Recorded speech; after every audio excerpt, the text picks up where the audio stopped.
السلام علیکم ورحمۃ اللہ. لا حول ولا قوة الا باللہ. حسبنا اللہ ونعم الوکیل. یا حی یا قیوم برحمتک استغیث. لا الہ الا انت سبحانک انی کنت من الظالمین. ربنا آتنا من لدنک رحمہ وہیئ لنا من امرنا رشدا. اللهم صل على محمد وعلى آل محمد وأصحاب محمد وأزواج محمد وأمة محمد أجمعين إلى يوم الدين آمين. الحمد لله رب العالمين والصلاة والسلام على سيد الأنبياء والمرسلين وعلى آله وأصحابه أجمعين إلى يوم الدين. الحمد للہ آج 29 اکتوبر 2023 کو سنڈے کے دن ہمارا یہ پبلک سیشن نمبر 118 ہوگا. آپ کے یہ ریئل ٹائم کوسچنز جو ہیں وہ پرچیوں کی شکل میں میرے پاس آ چکے ہیں. انشاءاللہ انہیں ہم بعد میں ڈسکس کریں گے. پہلے آج ایک کریٹیکل ٹاپک کے طور پر، چونکہ آج کل آپ کو پتہ ہے فلسطین اور اسرائیل کا ایشو چل رہا ہے، اس کی وجہ سے پچھلے مسلسل 3 لیکچرز جو ہیں میرے اسی سے ریلیٹڈ ہوئے تھے. اسی کانٹیکسٹ میں پچھلی دفعہ ہم نے دجال کے اوپر کافی تفصیلی گفتگو کی تھی. تو اسی ویڈیو میں چونکہ میں نے پرانی کسی ویڈیو کا ریفرنس دیا تھا، تو بعض لوگوں نے کامنٹس میں یہ لکھا کہ عیسیٰ ابن مریم علیہ السلام کے ٹاپک کو بھی ایک دفعہ دوبارہ سے ایڈریس کیا جائے. تو یہ فیڈ بیک جب مجھے دی بھائیوں نے، تو میں نے کہا چلیں آج کا جو ہمارا اسپیشل ٹاپک ہے وہ ہم اسی پہ رکھتے ہیں. آلریڈی میں نے اس کے اوپر کافی تفصیلی ویڈیوز مختلف اوقات میں ریکارڈ کروائی ہیں، لیکن چونکہ اب ایک ماحول بنا ہوا ہے اس حوالے سے، تو ماحول کے اندر ایک عام آدمی کا انٹرسٹ بھی بات کو سننے کے اعتبار سے زیادہ ہوتا ہے ایز کمپیئر ٹو عام حالات و واقعات کے. سیدنا عیسیٰ ابن مریم علیہ السلام اللہ تعالیٰ کے ایک یونیک پیغمبر ہیں. جو ایکسٹراڈنری کوالٹیز اللہ تعالیٰ نے عیسیٰ ابن مریم کو دی ہیں وہ کسی اور پیغمبر کو نہیں دی. لہٰذا یہ جسٹیفائی تھا کسی حد تک آزمائش کے طور پر کہ انہیں خدا کا بیٹا مان لیا جاتا. ظاہر ہے اللہ تعالیٰ آزمائش پھر کسی ایسی شخصیت کے ذریعے کرے گا نا جسے غیر معمولی صلاحیتیں دی ہوں. ایسی ہستی کہ جس کو اللہ تعالیٰ نے بغیر باپ کے پیدا کیا، اور سورہ مریم میں فرمایا کہ ہم تمہیں اور تمہاری اولاد کو، سیدہ مریم کو فرمایا کہ جہان والوں کے لیے نشانی بنانے والے ہیں. اس کے بعد سورہ مریم میں ہی آیا کہ انہوں نے شیر خوارگی کی عمر میں کلام کیا کہ میں اللہ کا پیغمبر ہوں، اس نے مجھے کتاب دی ہے اور مجھے اپنی والدہ کے ساتھ حسن سلوک کرنے والا بنایا ہے. سلام ہو اس دن پر جس دن میں پیدا ہوا، جس دن میں مروں گا اور جس دن دوبارہ اٹھایا جاؤں گا. تو عیسیٰ ابن مریم کی پیدائش بھی معجزانہ، بچپن میں اعلان نبوت کرنا، شیر خوارگی کی عمر میں جب دودھ پیتا بچہ ہے، بالکل نیو بورن بیبی. اور اس کے بعد پھر جو معجزات اللہ تعالیٰ نے دیے کہ اندھوں کو اللہ تعالیٰ کے اذن سے شفا دے دیتے تھے، اسی طریقے سے جو کوڑی کے مریض تھے ان کو شفا دے دیتے تھے اللہ کے اذن سے.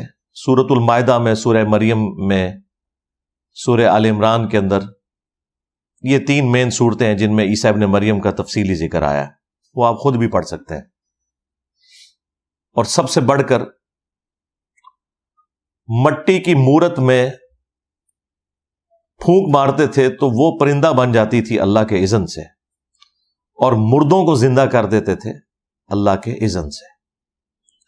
اب یہ کوالٹیز کسی اور پیغمبر کو اللہ تعالیٰ نے نہیں دی. یہاں تک کہ فرمایا کہ روح من، وہ اللہ کی روح ہے.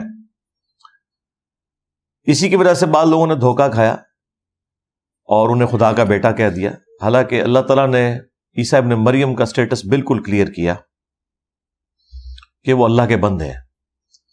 سورہ آل عمران کی شروع کی آیات کا ٹاپک ہی یہی ہے.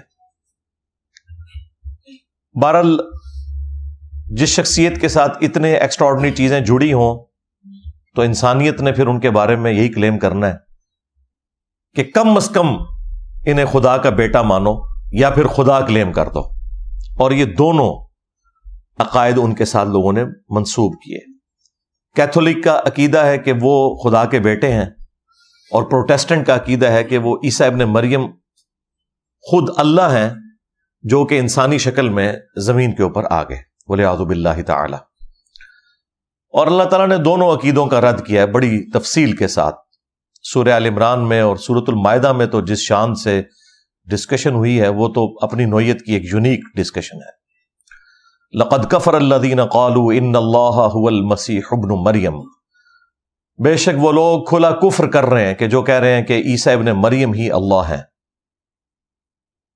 وقال المسیح، جبکہ مسیح تو خود یہ کہا کرتے تھے، یا بنی اسرائیل، اے اولاد یعقوب، اعبدوا اللہ ربی وربکم، عبادت کرو اس رب کی کہ جو میرا بھی رب ہے اور تمہارا بھی رب ہے. انہ من یشرک باللہ، یاد رکھنا بے شک جس نے اللہ کے ساتھ شرک کیا، لقد حرم اللہ علیہ الجنہ، اللہ تعالیٰ نے ایسے شخص پہ جنت حرام کر دی ہے.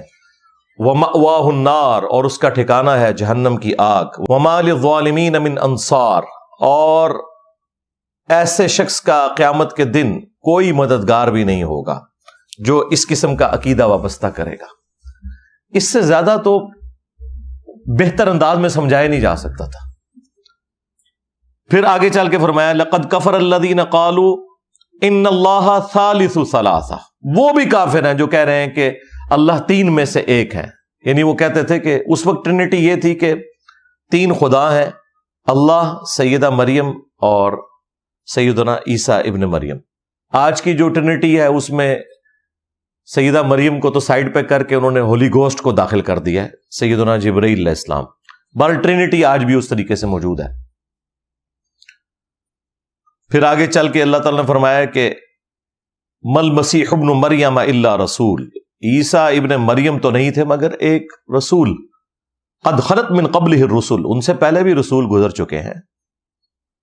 وامہ صدیقہ، ان کی ماں ایک سچی عورت تھی. کانا یاکلان الطعام، دونوں کھانا کھایا کرتے تھے، دونوں روٹی کھانے کے محتاج تھے. دیکھو ہم اپنی آیات کس طرح کھول کھول کر بیان کر رہے ہیں، اور پھر ان کی طرف دیکھو کس طرح یہ الٹے پڑے جاتے ہیں. کیا تم ایسی ہستیوں کو اللہ کے سوا پوج رہے ہو کہ جو نہ تمہارے نقصان کے مالک ہیں نہ نفع کے مالک ہیں، اور اللہ ہی سننے والا اور علم والا ہے. یعنی اس میں واضح عقیدہ اللہ تعالیٰ نے بتا دیا کہ عیسیٰ ابن مریم اور ان کی ماں من دون اللہ بھی ہیں، اس اعتبار سے کہ اللہ کے مقابلے پہ لوگوں نے ان کو کھڑا کیا. لہذا یہ بھی ایک ڈھکوسلا جو تھا بعض فرقوں کا کہ من دون اللہ سے مراد صرف بت ہیں، وہ بھی ختم ہوا. نمبر 2، نہ صرف ان کی پرستش کی نفی کی بلکہ ساتھ یہ کہا کہ یہ تمہارے نفع نقصان کے مالک بھی نہیں ہے. لہذا ان لوگوں کا بھی دروازہ بند ہو گیا جو یہ کہتے تھے کہ ہم میں اور کرسچنز میں یہ فرق ہے کہ کرسچنز جو ہیں وہ اللہ کے پیغمبر کی عبادت کرتے ہیں، اس کی ماں کو پوجتے ہیں. ہم تو اولیاء اللہ اور انبیاء کی عبادت نہیں کرتے، ہم تو انہیں اللہ کا بندہ مانتے ہیں. تو اس پہ میں نے کہا تھا نہ، آگے چل، آگے لکھا ہوا ہے کہ نہ وہ تیرے نفع کے مالک ہیں نہ نقصان کے. اور کتنی آپ سمجھ لیں، وہ ہمارے ڈاکٹر سرار صاحب اس کے لیے ورڈ یوز کرتے تھے، ننگی بات، یعنی بالکل کھلی ہوئی بات کہ وہ روٹی کھانے کے محتاج تھے. بھائی اگر عیسیٰ ابن مریم اور ان کی ماں روٹی کھانے کے محتاج ہیں اور وہ کسی کے نفع اور نقصان کے مالک نہیں ہیں تو سرکار بابد شاہی کوئی نہیں. بالکل قرآن کی ہر آیت سے یہی رزلٹ نکلتا ہے کہ بابد شاہی کوئی نہیں. عیسیٰ کے جیسا ہے ہی کوئی نہیں، تیرے بابے تھے، شاہ ہی کوئی نہیں۔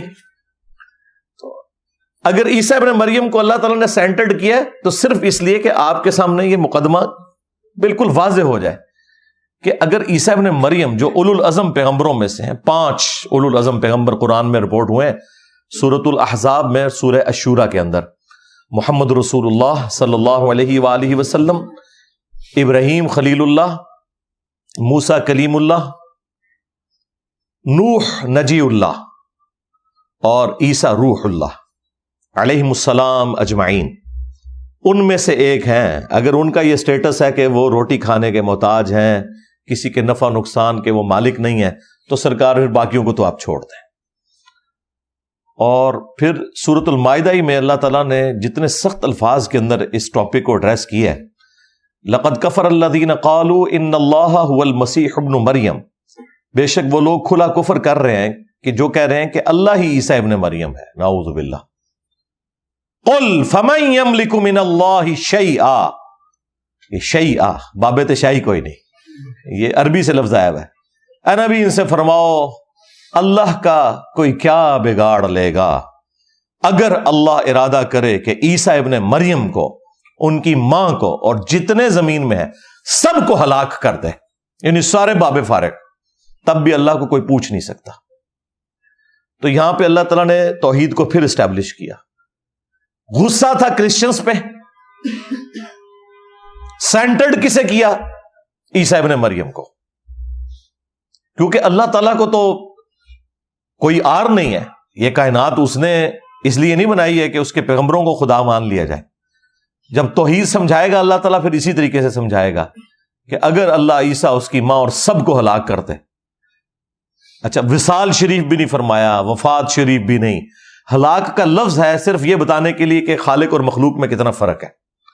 یہ ہے سرکار رحمانی توحید، اور ایک ہے شیطانی توحید۔ شیطانی توحید یہ ہے کہ انبیاء کو، اولیاء کو، بزرگ بابوں کو اللہ کے مقابلے پہ کھڑا کر دو، خواہ ان کی تعلیمات نہ بھی ہو تب بھی ان کو کھڑا کر دو اللہ کے مقابلے پر۔ پھر ظاہر ہے کہ جب اس طرح کا معاملہ ہوگا پھر اس لیول پہ اتر کے اللہ تعالیٰ سمجھائے گا کہ عیسیٰ کو خدا مانے ہو، اگر اللہ عیسیٰ کو، اس کی ماں کو، سب کو ہلاک کر دے، اللہ کا کوئی کیا بگاڑ لے گا؟ تو پھر اس لیول پہ اتر کے بات کو سمجھانا پڑتا ہے۔ اور دیکھیں سیدنا ابوبکر صدیق رضی اللہ تعالیٰ عنہ نے کس طریقے سے عقیدہ امت کو دیا کہ نبی علیہ السلام کی میت کے اوپر جب انہوں نے خطبہ دیا ہے حمد و صلات کے بعد، صحیح بخاری میں کم از کم 4 جگہ یہ خطبہ آیا ہے، تو آیات بعد میں پڑھی ہیں، پہلے انہوں نے اپنی طرف سے ایک جملہ بولا جو نہ قرآن میں تھا نہ حدیث میں تھا۔ جس طرح میرے اوپر یہ اعتراض کرتے ہیں نا انجینئر صاحب یہ جملے کیوں بولتے ہیں، حضرت ابوبکر صدیق نے بھی خود جملے بولے ہیں، شارح تو نہیں تھے، وہ بھی نبی علیہ السلام کے صحابی تھے، بہرحال امتی تھے، فالو تو انہوں نے بھی دین کو ہی کرنا ہے۔ الا من کان یعبد محمدا فان محمدا قد مات، آگاہ ہو جاؤ جو بھی تم میں محمد کی عبادت کرتا تھا وہ جان لے کہ محمد مر گئے۔ وصال فرما گئے، وفات فرما گئے، کوئی الفاظ نہیں، حالانکہ یہ بھی عربی کے الفاظ تھے۔ ان کو کسی نے نہیں کہا جی قرآن میں لکھا ہے شہید زندہ ہے، انہیں پتا تھا وہ بات اور ہے، یہ بات اور ہے۔ دنیا سے مر چکا ہے شہید بھی، اللہ کے حضور زندہ ہے، قرآن میں ہے۔ دنیا میں اگر زندہ ہے تو اس کی بیوی پھر کیا دوبارہ نکاح کر کے زنا کر رہی ہوتی ہے؟ بھائی مر چکا ہے، اسی لیے وہ کسی اور مرد سے شادی کرتی ہے، اللہ کے حضور زندہ ہے۔ ہاں نبی کی بیوی اس لیے نہیں کرتی ہے کہ وہ امت کی ماں ہے، اس وجہ سے نہیں کہ نبی آخرت میں زندہ ہے، اس وجہ سے کہ وہ امت کے باپ ہیں اور ان کی بیویاں مائیں ہیں، اس لیے اللہ تعالیٰ نے وہاں پہ یہ والا معاملہ ختم کر دیا۔ النبی اولا بالمؤمنین من انفسہم وازواجہ امہاتہم، نبی مومنین کی جانوں سے بڑھ کر ان پر حق رکھتے ہیں، نبی کی بیویاں امت کی مائیں ہیں۔ اور پھر سورۃ الاحزاب میں آگے چل کے آیا کہ اللہ تعالیٰ کے نزدیک یہ بہت بڑا گناہ ہے کہ نبی کی وفات کے بعد تم ان کی بیوی کے ساتھ شادی کرو، یہ اللہ تعالیٰ نے ایک آنر کے طور پر کیا۔ لیکن دوسری طرف حضرت جعفر طیار شہید ہوئے ہیں غزوہ موتا کے اندر، حضرت علی کے بھائی، ان کی بیوی اسما بنت امیس ان کے ساتھ حضرت ابوبکر نے شادی کر لی. حالانکہ جعفر وہ ہیں جن کا نام جعفر طیار ہے. بخاری میں ہے کہ اللہ تعالیٰ نے انہیں جنت میں 2 پر دیے ہیں, ان کے بازو کٹ گئے تھے, اس سے وہ اڑتے ہیں جنت میں, یعنی کنفرم زندہ.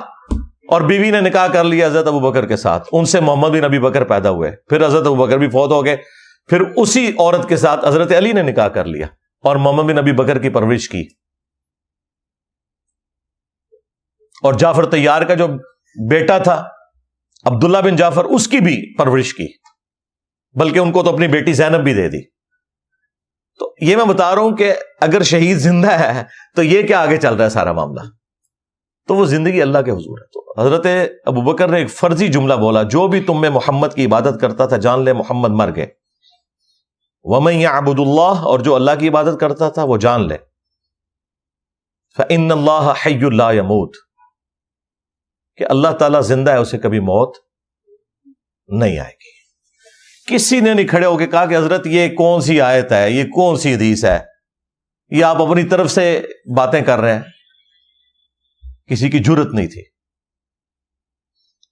انہیں پتا تھا کہ حضرت ابوبکر جو کچھ کہہ رہے ہیں یہ عقیدہ ہے, اپنے انداز میں بیان کر رہے ہیں وہ, کیونکہ انسانیت نے سب سے بڑا شرک عیسیٰ ابن مریم کے نام کے اوپر دیکھا ہے. اس وقت بھی بت پرست 90 کروڑ ہیں, اور کرسچنز جو ہیں 2 ارب سے زیادہ ہو چکے ہیں. اس وقت بھی سب سے بڑا شرک ایک پیغمبر کے نام پہ ہو رہا ہے. پیغمبر کا قصور نہیں ہے, ان کے ماننے والوں کا ہے.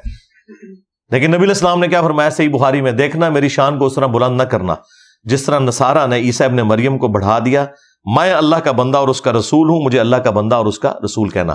یہ چیز تھی حضرت ابوبکر کے سامنے. تو جناب حضرت ابوبکر صدیق نے ایک فرضی جملہ بولا. کسی صحابی نے نہیں کہا کہ حضرت ہم میں کون رسول اللہ کی عبادت کرتا ہے, آپ مسلمانوں پہ کلمہ کو مشرک ہونے کا فتویٰ کیوں لگا رہے ہیں. انہوں نے تو یہی کہنا تھا نا. یہ سب کچھ کہنے کے بعد انہوں نے آیت پڑھی. میں تو بڑی احتیاط کرتا ہوں, پہلے آیت پڑھتا ہوں, پھر حدیث پڑھتا ہوں, پھر کہتا ہوں بابے شاہی کوئی نہیں. لیکن حضرت ابوبکر صدیق نے پہلے اپنا جملہ بولا کہ جو محمد کی عبادت کرتا تھا جان لے کہ محمد مر چکے, اور جو اللہ کی عبادت کرتا ہے وہ جان لے کہ اللہ تعالیٰ زندہ ہے, اسے موت نہیں آئے گی. پھر کہا کہ قرآن میں آیت ہے وَمَا مُحَمَّدٌ إِلَّا رَسُولٌ قَدْ خَلَتْ مِن قَبْلِهِ الرُّسُلُ أَفَإِن مَاتَ أَوْ قُتِلَ انقلبتم عَلَىٰ أَعْقَابِكُمْ, محمد تو نہیں مگر ایک رسول, اگر یہ مر جائیں یا قتل ہو جائیں تو کیا تم دین سے الٹے قدم پھر جاؤ گے. یعنی نبی علیہ السلام پہ تو احسان نہیں کیا نا تم نے اپنی آخرت کے لیے کلمہ پڑھا. پھر پڑھا اِنَّكَ مَيِّتٌ وَإِنَّهُمْ مَيِّتُونَ, اے نبی تمہیں بھی مرنا ہے, تمہارے مخالفین کو بھی مرنا ہے, اور پھر تم اللہ کے حضور قیامت کے دن جھگڑا کرو گے, اللہ تعالیٰ فیصلہ کر دے گا. آیات بعد میں پڑھی, عقیدہ پہلے دیا. تو لوگ ہم سے پوچھتے ہیں کہ جناب انجینئر صاحب کے دماغ میں باتیں کہاں سے آتی ہیں. بھائی انجینئر صاحب حضرت ابوبکر صدیق کے ماننے والے ہیں رضی اللہ تعالیٰ عنہ. جب تم کہو گے کہ بابے نے سمندر روکا ہوا ہے, تو پھر انجینئر کیوں نہ کہے کہ بڑے سے بڑا کوئی انسان ہو اپنا پیشاب نہیں روک سکتا, سمندر روکنا تو دور کی بات. جب کوئی شخص گمراہی پھیلاتا ہے نا تو اس کے مقابلے کے اوپر کاؤنٹر نیریٹو اسی طریقے سے کھڑا ہوتا ہے. میں آج آپ کو بڑے وثوق سے کہتا ہوں, آج اگر حضرت ابوبکر زندہ ہوتے تو اس سے زیادہ سخت جملے ان کے اوپر بولتے ہیں. جب کچھ ہوا نہیں تھا تو یہ کہہ رہے تھے جو محمد کی عبادت کرتا تھا جان لے محمد مر چکے. یعنی 2 کتنی سخت باتیں. ایک تو صحابہ کو کہہ رہے ہیں کہ جو تمہیں عبادت کرتا ہے, سیدھا سیدھا بھی شرک کا فتویٰ کوئی نہیں کرتا تھا, ان کو بھی پتا تھا. اور دوسرا نبی علیہ السلام کی تعریف کرنے کی بجائے, کوئی نعت پڑھنے, کوئی دروشی پڑھنے کی بجائے سیدھا یہ کہہ رہے ہیں کہ مر چکے. ایک غم ہے صحابہ کو, اوپر سے اس طرح کے جملے. اس کا مطلب ہے کہ صحابہ کرام کے لیے توحید ٹاپ پرائورٹی تھی. انہیں پتا تھا کہ پیغمبر اسی میں خوش ہے جو حضرت ابوبکر صدیق بیان کر رہے ہیں رضی اللہ تعالیٰ عنہ. ہاں, اور یار پیغمبروں کو تو چھوڑ دیں, ہم میں سے جن لوگوں کو توحید کا تعارف ہوا ہے, اگر ہماری شان میں کوئی ایسی کوئی بات کر دے کہ اس میں شرک کا شائبہ ہو تو یقین کریں ہاتھ پاؤں کامنا شروع ہو جاتے ہیں کہ یار یہ کیا بات کر رہے ہو یار. تو پیغمبر تو اللہ تعالیٰ کی کتنی اعلیٰ شناخت رکھتے ہیں, وہ تو سوچ بھی نہیں سکتے کہ ان کے ساتھ کوئی اس طرح کا عقیدہ وابستہ کرے کہ خدا کے مقابلے پہ اسے کھڑا کر لیا جائے. اسی لیے اللہ تعالیٰ نے فرمایا عیسیٰ ابن مریم کبھی یار محسوس نہیں کریں گے اس بات پر کہ انہیں اللہ کا بندہ کہا جائے، نہ کوئی مقرب فرشتہ۔ اللہ اکبر۔ پھر اللہ تعالیٰ نے فرمایا کہ اگر کوئی اس چیز سے آر محسوس کرے گا نا، پھر قیامت والے دن ہم سب کو جمع کر لیں گے اور عذاب دیں گے ایسوں کو۔ یہ سمجھانے کے لیے تھا، ایسا کبھی بھی نہیں ہونا تھا۔ پھر اللہ تعالیٰ نے یہاں تک فرمایا، یہ سورہ النساء میں تھی آیات، سورہ آل عمران میں، کہ کبھی ایسا نہیں ہوا کہ ہم کسی پیغمبر کو نبوت دے کر بھیجیں اور وہ لوگوں سے یہ کہنا شروع کر دے کہ لوگوں میری عبادت کرو اللہ کے سوا یا اللہ کے ساتھ۔ وہ تو کہتا ہے کونو ربانیین، اللہ والے بن جاؤ، بس سبب اس کے کہ اللہ تعالی نے تمہیں کتاب دی جس سے تم درس دیتے ہو، ایک دوسرے کو تبلیغ کرتے ہو۔ یہ کیسے ہو سکتا ہے کہ اللہ تعالیٰ تمہیں حکم دے کہ تم انبیاء اور فرشتوں کو رب مان لو؟ کیا وہ تمہیں اس بات کا حکم دے گا کہ تم اسلام لانے کے بعد کافر ہو جاؤ؟ یہ اتنی سخت آیات ہیں سورہ آل عمران کے اندر۔ خیر یہ ٹاپک تو آج نہیں تھا، میں تو ایک کیفیت تاری ہوئی تو اس طرف چل پڑا۔ اس کے اوپر آپ میری تفصیلی ویڈیو دیکھ لیں، شیطانی توحید کا فتنہ، شیطانی توحید، شیطانی بابوں کا فتنہ۔ یہ بابوں کی توحید ہے، پیغمبروں کی توحید کوئی اور ہے، وہ ہے جو قرآن میں رپورٹ ہوئی ہے۔ خیر ٹاپک کی طرف واپس آئیں۔ عیسیٰ ابن مریم علیہ السلام سے متعلق مسلمانوں کا یہ اجماعی عقیدہ ہے۔ 5 جملوں میں وہ عقیدہ بیان کر دیتا ہوں۔ نمبر 1، عیسیٰ ابن مریم علیہ السلام کو اللہ تعالیٰ نے 33 سال کی عمر میں، 33 ایئرز کی ایج میں زندہ آسمانوں پر اٹھا لیا۔ نمبر 2، عیسیٰ ابن مریم علیہ السلام قیامت سے پہلے ایک دفعہ اس دنیا میں دوبارہ تشریف لائیں گے۔ نمبر 3، عیسیٰ ابن مریم جب قرب قیامت میں آئیں گے تو وہ ایک عادل حکمران کے طور پر نازل ہوں گے، صلیب کو توڑ دیں گے، اہل کتاب ایمان لے آئیں گے، دجال کو قتل کریں گے، جزیہ موقوف کر دیں گے، پوری دنیا پہ اسلام کی حکومت ہوگی انشاءاللہ۔ امام مہدی ان کے لیے گراؤنڈز بنائیں گے، لیکن الٹیمیٹلی جب عیسیٰ ابن مریم آئیں گے تو یہ لیڈرشپ عیسیٰ ابن مریم کے سپرد کر دی جائے گی، کیونکہ دجال کا فتنہ ایک اتنا ایکسٹراڈنری فتنہ ہے کہ وہ دنیا کے انسانوں کے قابو میں آنے والا نہیں ہے۔ اس کے لیے پھر بڑی پرسنالٹی چاہیے، اور وہ عیسیٰ ابن مریم۔ اور نمبر 4، وہ 40 سال تک دنیا میں حکومت کریں گے۔ اسی دوران وہ شادی بھی کریں گے، ان کے بچے بھی ہوں گے، یعنی ان کی عمر 73 ایئرز ہوگی۔ 33 وہ جو دنیا میں گزار چکے، 40 ابھی انہوں نے گزارنی ہے۔ اور نمبر 5 عقیدہ ان کے بارے میں یہ ہے کہ جب وہ فوت ہوں گے، مسلمان ان کا جنازہ پڑھ کے انہیں قبر رسول صلی اللہ علیہ وآلہ وسلم کے ساتھ روضہ شریف میں دفن کریں گے۔ یہ جو 5 عقیدے ہیں نا، یہ قرآن و سنت کے اندر بڑی تفصیل کے ساتھ بیان ہوئے ہیں، اور سب سے بڑی بات یہ ہے کہ امت میں ان 5 عقائد کے معاملے میں کوئی اختلاف نہیں ہے۔ یہ چند وہ مسائل جن کے اوپر اجماع امت ہے، ان میں سے ایک ہے۔ ویسے کوئی شخص اٹھ کے ختم نبوت کا معنی بدل کے تو غلام احمد قادیانی دجال کی طرح فتنہ کھڑا کر دے، تو ہم اسے یہ کہیں گے بھائی ختم نبوت کا عقیدہ جو تم بیان کر رہے ہو، اس طرح کا ختم نبوت کا عقیدہ امتی نبی والا تو کبھی نہیں رہا، یہ تمہاری خرافات ہیں۔ اسی طریقے سے آج کا کوئی فلاسفر یا کوئی ماڈرن عالم دین کھڑا ہو کے کہتا ہے کہ نہیں میں اس عقیدے کو نہیں مانتا، تو بھی تمہاری خرافات ہے۔ قرآن و سنت اور اجماع امت کے ساتھ تمہارے اس عقیدے کا کوئی تعلق نہیں، تمہاری گمراہی کے لیے اتنا ہی کافی ہے۔ اجماع امت اتنی بڑی دلیل ہے کہ قرآن کی اتھینٹسٹی اجماع امت ہے۔ یہ امت نے عملی تواتر اور اجماع سے قرآن ٹرانسفر کیا ہے، ہمارے سامنے نہیں نازل ہوا، یہ ذہن میں رکھیے گا۔ اور اجماع سے مراد ہوتا ہے جب پوری امت کا ایک عقیدہ ہو. ہاں اگر اختلاف پایا جاتا ہو پھر وہ اجماع امت نہیں ہوتا.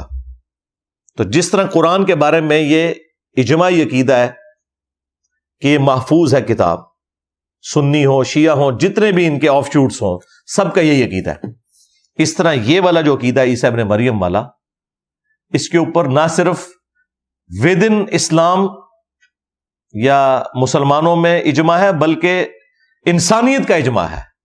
جیوز اور کرسچنز بھی مانتے ہیں، خیر ان کے ماننے میں اور ہمارے ماننے میں فرق ہے، لیکن بہرحال ایک پرسنالٹی کے بارے میں سب متفق ہے. تو اس حوالے سے جو لوگ چیزیں نکالتے رہتے ہیں ان کی کوئی اہمیت نہیں ہے. نبی الاسلام نے واضح فرمایا تھا، المستدرک للحاکم میں حدیث ہے، المعجم الکبیر طبرانی کے اندر بھی یہ روایت موجود ہے، اور سورہ النساء کی آیت نمبر 115 اسے سپورٹیو ہے کہ میری امت کبھی بھی گمراہی پر جمع نہیں ہوگی، جماعت پہ اللہ کا ہاتھ رہے گا. یعنی پوری امت اگر کوئی عقیدہ بتا رہی ہوگی نا وہ کبھی گمراہی پہ مبنی نہیں ہوگا. مثلا پوری امت بتاتی ہے کہ نمازیں 5 ہیں، پوری امت بتاتی ہے کہ نماز قبلہ رخ ہو کے پڑھنی ہے، پوری امت بتاتی ہے کہ فجر کے 2 فرض ہیں، ظہر کے 4، عصر کے 4، 3 مغرب کے اور 4 عشاء کے. یہ اجماعی عقیدے ہیں. پوری امت کا عقیدہ ہے کہ مرنے کے بعد مسلمان کو غسل دے کر کفن دے کر قبلہ رخ قبر میں رکھنا ہے اور اس کا جنازہ بھی پڑھنا ہے. یہ ایگریڈ اپون چیزیں ہیں، یہ اجماع امت والی چیزیں ہیں.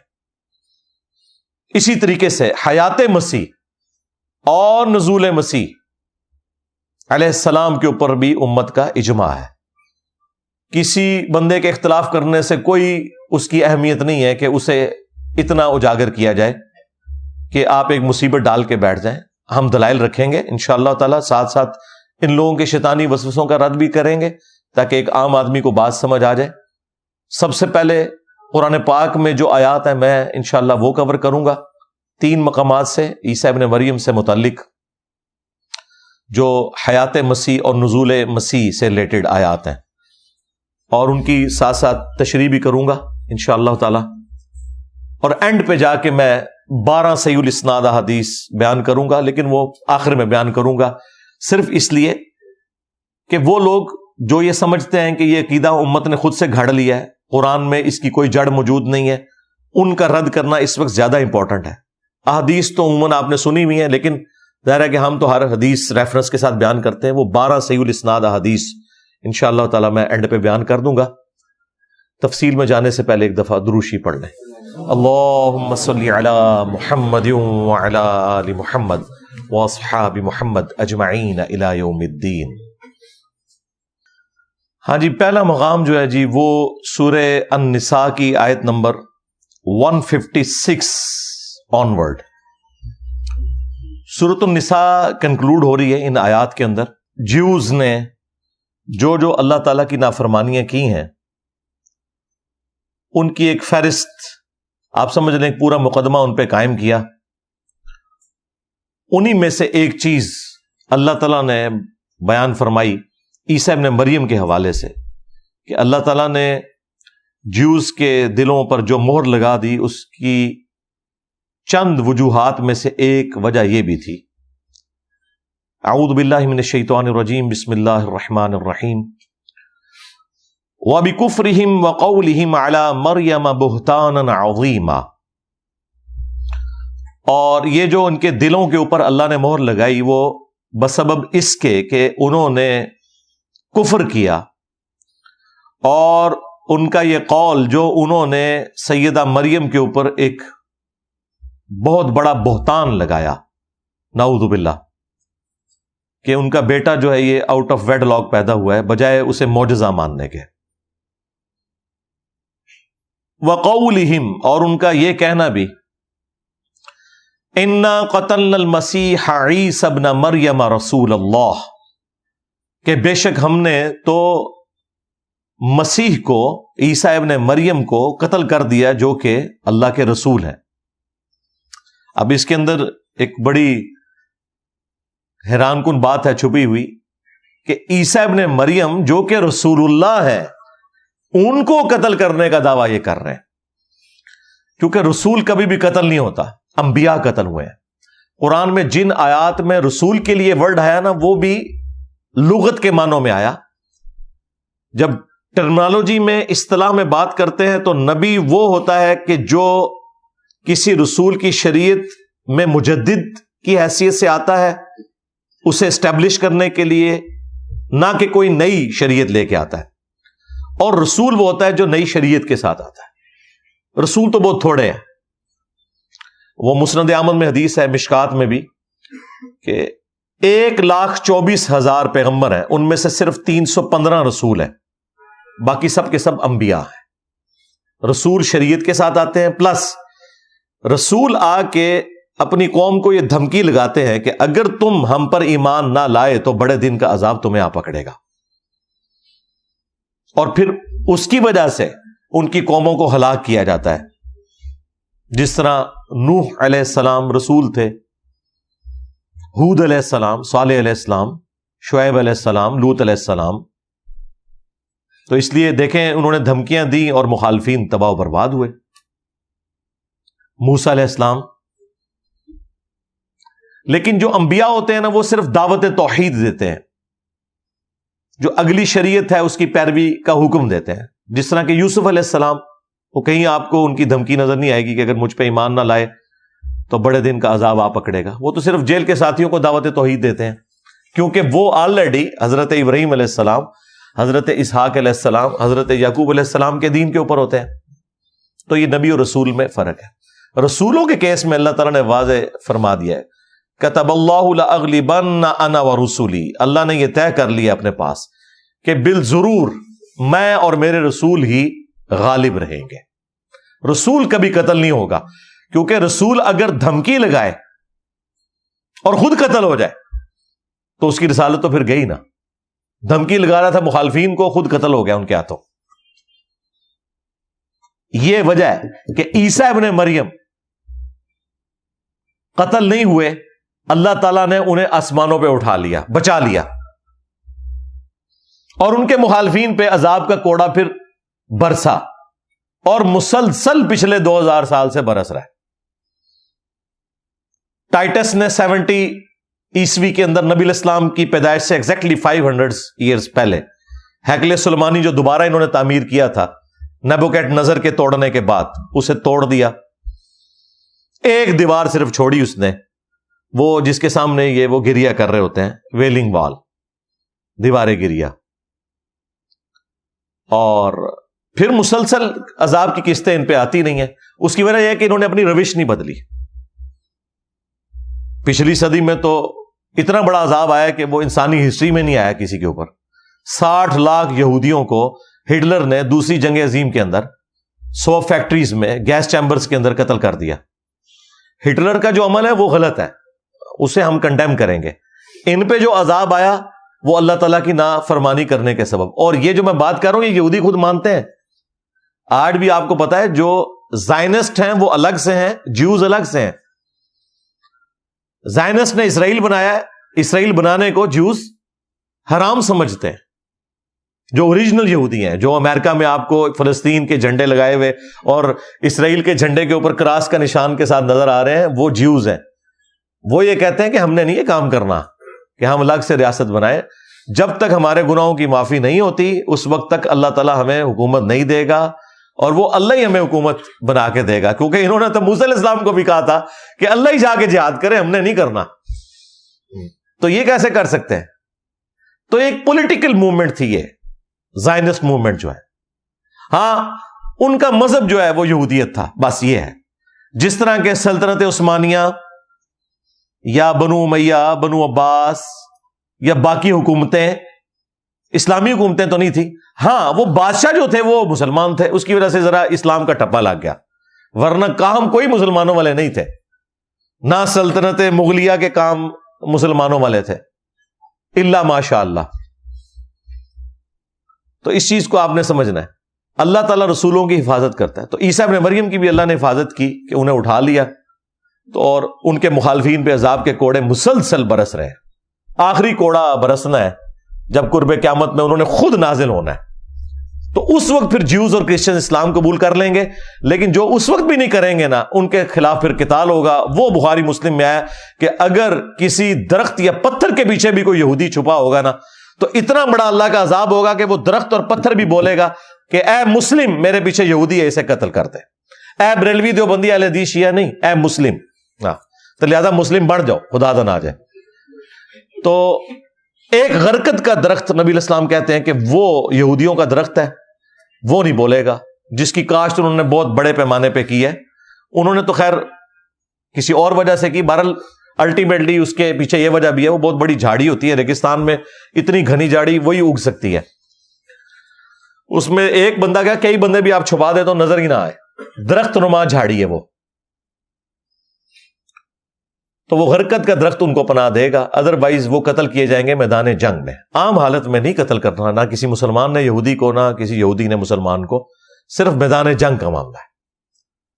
تو اللہ تعالیٰ نے حفاظت فرمائی عیسیٰ ابن مریم کی، آسمانوں پہ ان کو اٹھا لیا، اور ان کے مخالفین پہ، چونکہ وہ رسول تھے، تو یہ جو الفاظ ہیں کہ ہم نے قتل کر دیا عیسیٰ ابن مریم کو جو رسول اللہ تھے، ایسا نہیں ہو سکتا۔ اچھا، یہاں پہ مجھے ضمناً یاد آیا، اللہ کی راہ میں مارا جانا ایک بہت بڑا اعزاز ہے۔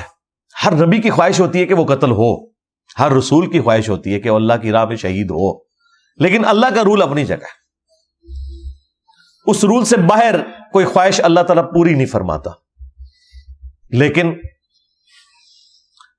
اس کی کمپنسیشن کسی درجے میں جس کے لیے چاہے فرما سکتا ہے، اور وہ ہمارے نبی علیہ السلام کے کیس میں ہوا۔ بخاری مسلم میں حدیث ہے کہ میری خواہش ہے کہ میں اللہ کی راہ میں قتل کیا جاؤں، پھر زندہ کیا جاؤں، پھر قتل کیا جاؤں، پھر زندہ کیا جاؤں، پھر قتل کیا جاؤں۔ خواہش تو تھی، لیکن کیسے قتل ہوتے؟ کتب اللہ لاغلبن انا ورسولی، اللہ نے تو یہ طے کر لیا رسول قتل نہیں ہوں گے۔ نبی علیہ السلام تو رسول تھے، وہ نبی تو نہیں تھے، یعنی نبی ان معنوں میں کہ صرف نبی نہیں تھے، رسول تھے، تو نہیں قتل ہو سکتے تھے۔ اللہ نے ایک اس کا آلٹرنیٹو دیا، اور وہ یہ صحیح بخاری کے اندر موجود ہے۔ نبی علیہ السلام اپنی وفات کے دنوں میں یہ کہتے تھے کہ خیبر کے موقع پر جو مجھے ایک یہودیہ نے زہر دیا تھا، وہ مسلسل میری رگیں کاٹ رہا ہے، اور آج میں اس کی تکلیف میں ہوں۔ یعنی نبی علیہ السلام کو جو زہر دیا گیا 4 سال پہلے آلموسٹ خیبر کے موقع پر، اللہ نے اس زہر کو واپس لوٹایا، اور اس زہر کے اثر سے نبی علیہ السلام کی وفات ہوئی۔ تو آنرری طور پہ آپ کو شہادت مل گئی، ورنہ اس وقت تو کئی صحابہ شہید ہو گئے تھے۔ ابو داؤد میں بڑی تفصیلی حدیث ہے، بخاری میں موجود ہے، بلکہ اس یہودیہ کو پھر قصاص کے طور پر قتل بھی کروایا گیا تھا۔ اس سے پوچھا گیا یہ کیا حرکت کی ہے؟ اس نے کہا کہ میں نے اس لیے کی کہ اگر تو یہ اللہ کے رسول ہیں تو اللہ تعالیٰ ان کی حفاظت کر لے گا، اور اگر یہ اللہ کے رسول نہ ہوئے تو ہماری جان چھوٹ جائے گی ان سے۔ وہ تو بخاری کے الفاظ ہیں، جب نبی علیہ السلام نے اپنی زبان پہ وہ بوٹی کا ٹکڑا رکھا، وہ جو بکری کا گوشت تھا، تو اس گوشت میں سے آواز آئی کہ مجھے نہ کھائیں، میرے اندر زہر ہے۔ اس وقت پھر نبی علیہ السلام کو پتہ چلا، آپ نے فوراً تھوک دیا، لیکن وہ کچھ اثر تو رہا، کچھ صحابہ تو نگل چکے تھے تو وہ شہید بھی ہو گئے،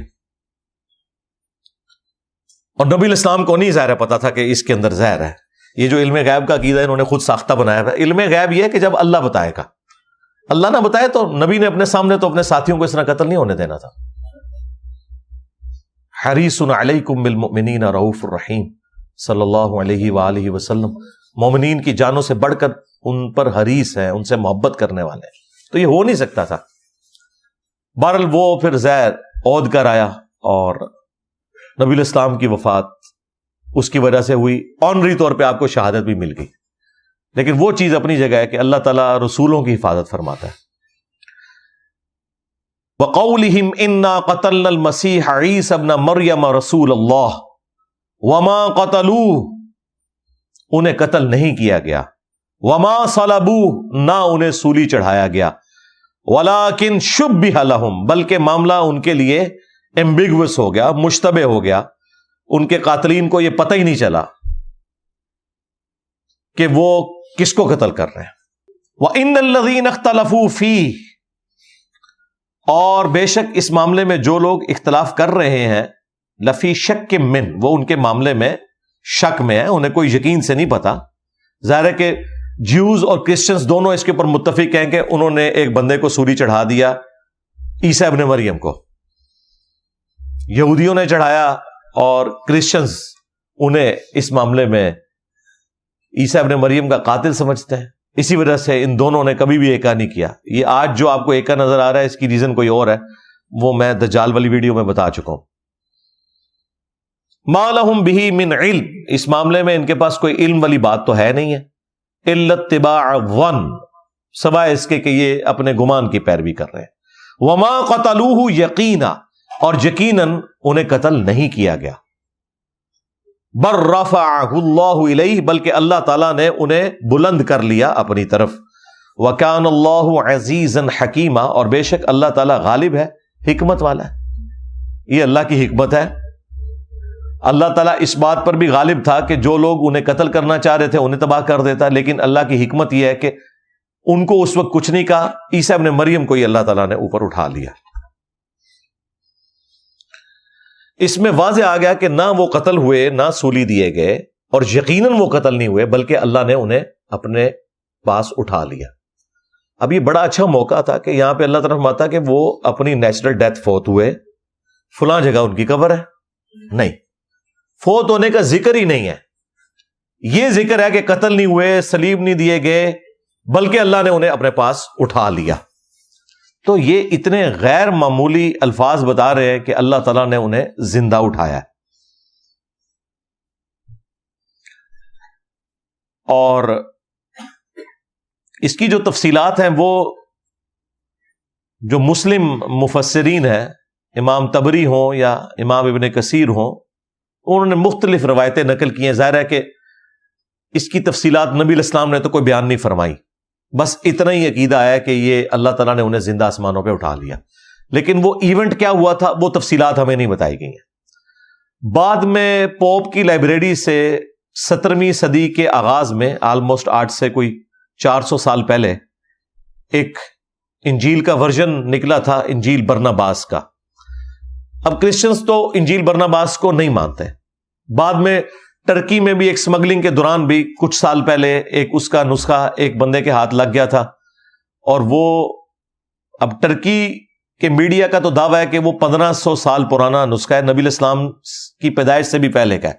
اگر واقعی ایسا ہے اور اس میں وہی کچھ لکھا ہوا ہے تو یہ تو بڑی غیر معمولی بات ہے, کیونکہ پھر مسلمانوں پہ تو الزام نہیں لگایا جا سکتا کہ یہ انہوں نے خود لکھا ہے.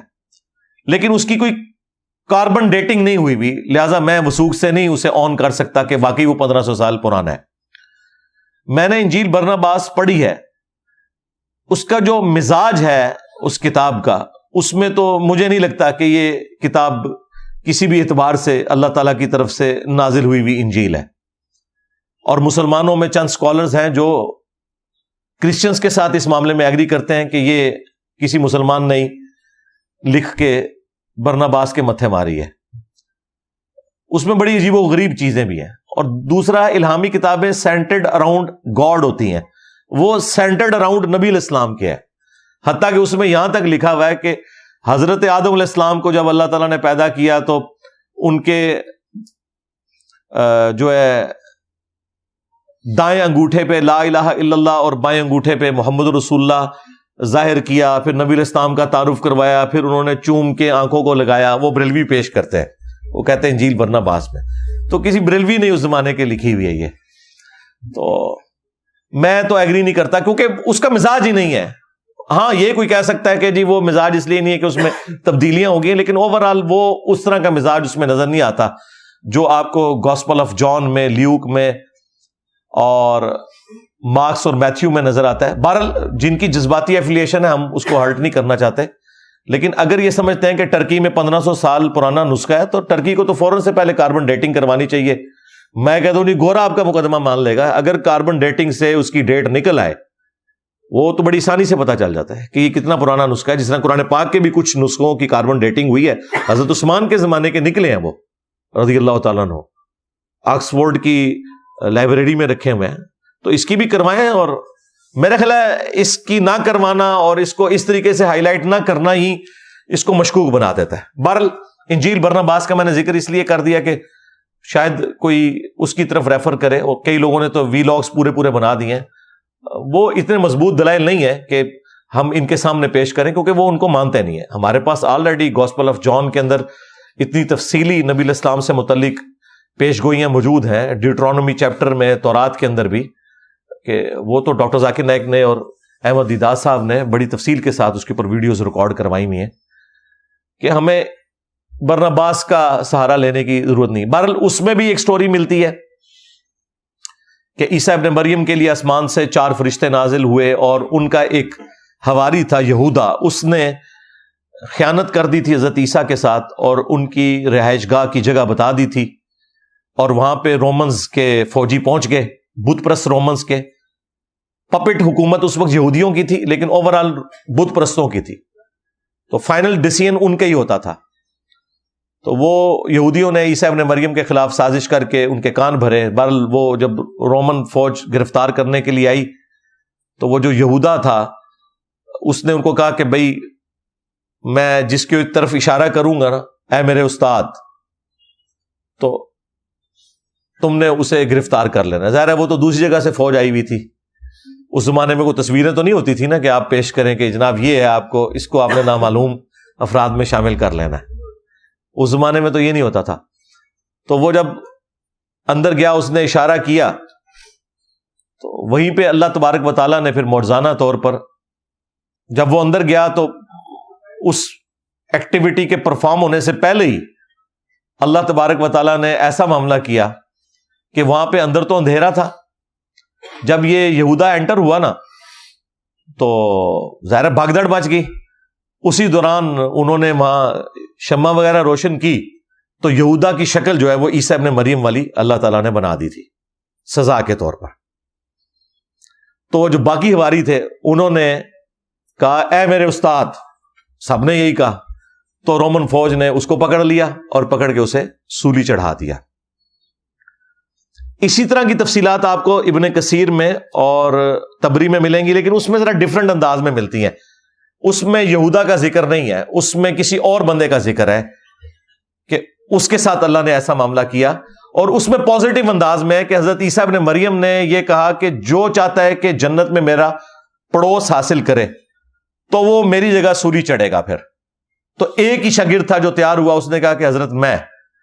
تو پھر اللہ تعالیٰ نے اس کی شکل عیسیٰ ابن مریم والی بنا دی، اور وہ سولی چڑھ گیا، اور اس کے عوض اللہ تعالیٰ نے اس کو جنت میں عیسیٰ ابن مریم کا پڑوس دے دیا. اب یہ بالکل 180 ڈگری، ایک طرف وہ خائن ہے اور ایک طرف یہ اس نے اپنے نبی کے لیے جان دیا. اب اللہ بہتر جانتا ہے کیا ہے. یہ معاملہ آج تک مشتبہ ہی ہے، لیکن اینڈ رزلٹ یہی ہے کہ عیسیٰ ابن مریم کو اللہ تعالیٰ نے اٹھا لیا. ایک یہ چیز اسٹیبلش ہو گئی. دوسرا یہ کہ واقعی ایک بندہ سولی چڑھا ہے جس کی شکل حضرت عیسیٰ ابن مریم والی تھی.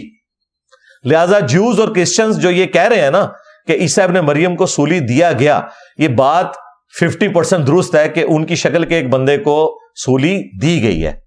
یہ مسلمان جو کہتے ہیں نا یہ جھوٹ بول رہے ہیں، یہ جھوٹ اس لیے کہ وہ عیسیٰ ابن مریم نہیں تھے، لیکن شکل ان کی وہی تھی. لہذا فتویٰ تو ظاہر کے اوپر لگتا ہے نا، ان کو تو نہیں پتا تھا، نہ اس وقت کوئی DNA ٹیسٹ والا معاملہ تھا.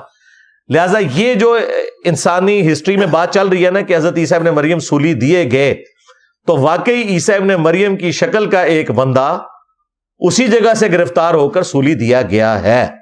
ہاں، جو اوریجنل عیسیٰ ابن مریم تھے ان کو اللہ تعالیٰ نے اسی وقت ان پہ اونگ طاری کی اور انہیں فرشتوں کے ذریعے آسمان پہ زندہ اٹھا لیا.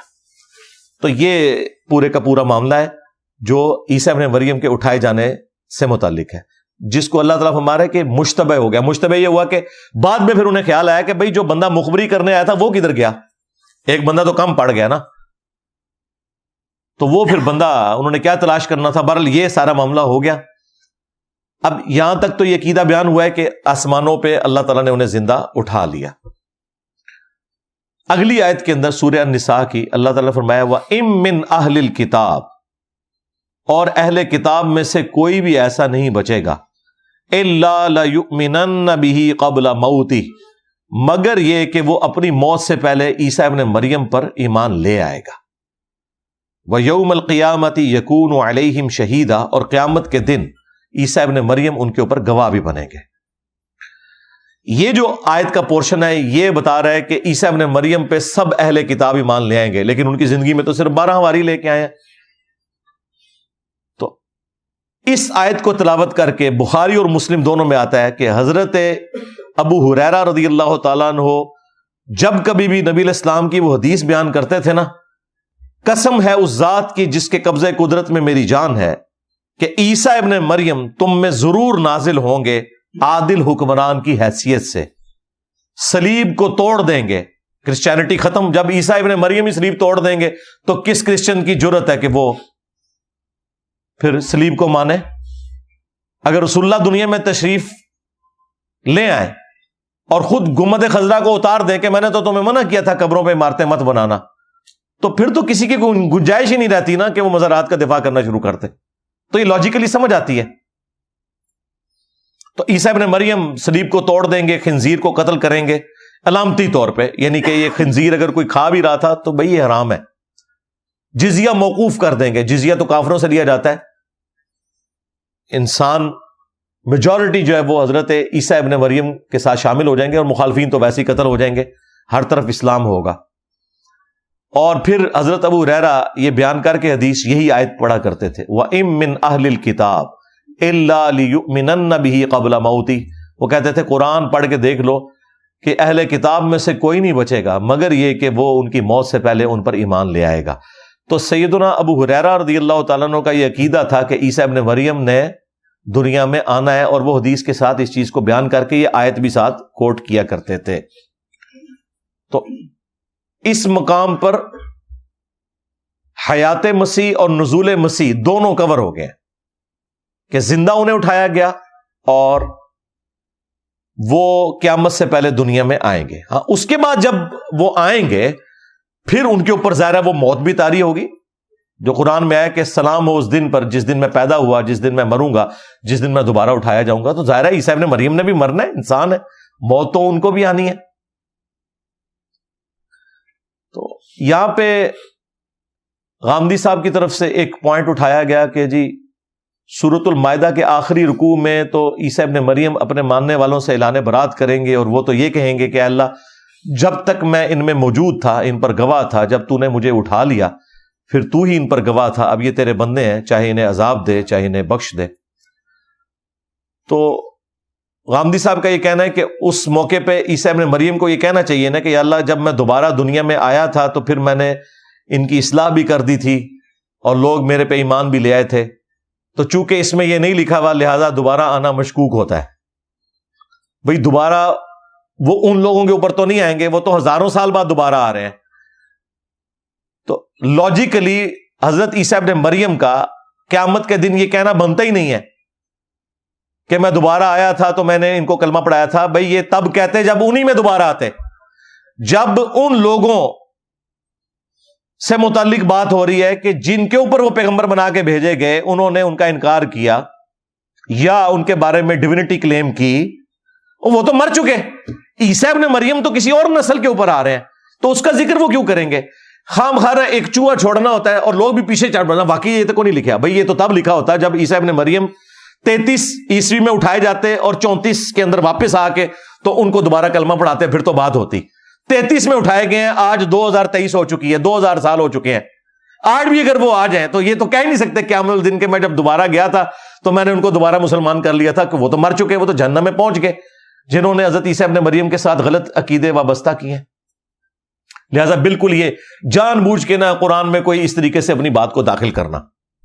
اب یہ آیات اتنی غیر معمولی ہیں سورہ النساء کی کہ ان کی وجہ سے غامدی صاحب کو بھی یہ بات ماننی پڑی ہے کہ عیسیٰ ابن مریم کے ساتھ غیر معمولی معاملہ ہوا ہے۔ قادیانیوں کا تو عقیدہ ہے کہ وہ مر گئے ہیں اور ان کی قبر بھی ہے۔ غامدی صاحب کا عقیدہ ہے کہ وہ دنیا سے تو چلے گئے لیکن اللہ تعالیٰ نے ان کی ڈیڈ باڈی جو ہے وہ آسمانوں پہ اٹھا لی تھی تاکہ اس لاش کی بے حرمتی نہ ہو۔ تو آدھا عقیدہ وہ بھی مانتے ہیں کہ عیسیٰ ابن مریم اٹھائے گئے ہیں، لیکن وہ کہتے ہیں کہ اسی وقت ان پہ موت طاری کر کے اللہ تعالیٰ نے انہیں اٹھا لیا۔ ہم کہتے ہیں نہیں، اس وقت نیند طاری کر کے انہیں اٹھایا، اور اس کے ثبوت میں ہم قرآن کی آیت بھی انشاءاللہ پیش کریں گے۔ اور احادیث کو تو انہوں نے نہیں ماننا، تو اس کو تو چھوڑ دیں، ہم آیات سے اس مقدمے کو کلیئر کریں گے۔ یہاں پہ بالکل واضح ہے، اگر ان کی موت ہوئی ہوتی تو جب اللہ تعالیٰ یہ بار بار ذکر کر رہا ہے کہ نہ ان کو قتل کیا گیا، نہ سلیب دیا گیا، اور یقیناً نہیں قتل کیا گیا، تو بڑا اچھا موقع تھا کہ اللہ تعالیٰ فرماتا ہے کہ اللہ نے انہیں موت دی اور اوپر اٹھا لیا، لیکن اللہ نے یہ نہیں کہا وما قتلوہ یقینا، یقیناً وہ قتل نہیں ہوئے، بل رفعہ اللہ الیہ، بلکہ اللہ نے انہیں اوپر اٹھا لیا۔ یہاں آنا چاہیے تھا نا، یہ وہ کرالری ہے جو صحیح والی کرالری ہے۔ لہذا یہ اس طرح کا جو عقیدہ پبلک میں چند لوگوں نے چھوڑا، اور بعض لوگوں نے پھر اس میں مسلمانوں کے جذبات سے بھی کھیلا ہے کہ جی اگر آپ یہ بات کریں گے تو ختم نبوت سٹیک پہ لگ جائے گی، قادیانی بھی تو امتی نبی ہونے کا دعویٰ کر رہے ہیں، غلام احمد قادیانی دجال کے بارے میں، تو ہمارا تو عقیدہ ہے کہ نبی علیہ السلام آخری پیغمبر ہے، تو ختم نبوت سٹیک پہ لگ جائے گی۔ ختم نبوت کیسے سٹیک پہ لگے گی؟ حضرت عیسیٰ ابن مریم نبی کی حیثیت سے نہیں، امتی کی حیثیت سے آ رہے ہیں، امتی نبی نہیں، امتی۔ ہاں چونکہ وہ نبی پہلے سے ہیں تو نبوت اللہ چھینتا نہیں ہے، نبی تو وہ ہوں گے، اس لیے نہیں کہ وہ اب نبی بن کے آئے، اس لیے کہ وہ پہلے سے نبی ہیں۔ غلام احمد قادیانی دجال کو یہ کہتے ہیں امتی نبی، اور وہ کہتے ہیں کہ اس امت میں وہ نبی بن کے آیا ہے امتی نبی کی حیثیت سے، جبکہ عیسیٰ ابن مریم کے بارے میں ہمارا یہ عقیدہ نہیں ہے کہ وہ امتی نبی ہیں، نہیں، بلکہ وہ امتی بن کے آئے ہیں، نبی وہ پہلے سے تھے، اس امت میں وہ نبی بن کے نہیں آئے۔ یہ بالکل دو ڈیفرنٹ چیزیں ہیں، ان کو مکس کرنا، بھائی ایک نقطے سے محرم مجرم بن جاتا ہے، ایک جاب و قبول سے اور حق مہر سے بدکاری جو ہے وہ نکاح میں کنورٹ ہو جاتی ہے، بڑا فرق ہوتا ہے۔ چند چیزوں کے مماثلت سے آپ اپنی مرضی سے کوئی عقیدہ انجیکٹ نہیں کر سکتے۔ ایکسیپشنز تو ہر جگہ موجود ہوتی ہیں۔ ختم نبوت کے ہوتے ہوئے حضرت عیسیٰ ابن مریم کا دنیا میں آنا، اسی ایکسیپشن قرآن میں نبی علیہ السلام نے احادیث میں بیان کر دی ہوئی ہے، اور اس طرح کی اور کئی ایکسیپشنز ہیں۔ یہ غامدی صاحب وہی ایک گھنونا کھیل کھیل رہے ہیں کہ اگر کوئی شخص قرآن سے یہ کھیل کھیلنا شروع کر دے کہ قرآن میں تو سورہ یاسین میں اور سورہ واقعہ میں لکھا ہے کہ جو مر گیا وہ دوبارہ دنیا میں واپس نہیں آئے گا، لہٰذا قرآن میں جو یہ لکھا ہے کہ عیسیٰ ابن مریم مردوں کو زندہ کرتے تھے، یہ فراڈ ہے، فراڈ ہی ہوا نا پھر۔ تو کیا کہیں گے یہ غامدی صاحب کہ نہیں وہ جنرل رول ہے، یہ ایکسیپشن ہے ایک چھوٹی سی بیچ میں کہ عیسیٰ علیہ السلام کے لیے اللہ نے ان کی نبوت بنوانے کے لیے وقتی طور پہ مردوں کو زندہ کیا، تو وہ جنرل رول کیوں ٹوٹ گیا؟ کہیں گے نہیں وہ ٹوٹا نہیں ہے، یہ ایکسیپشن ہے۔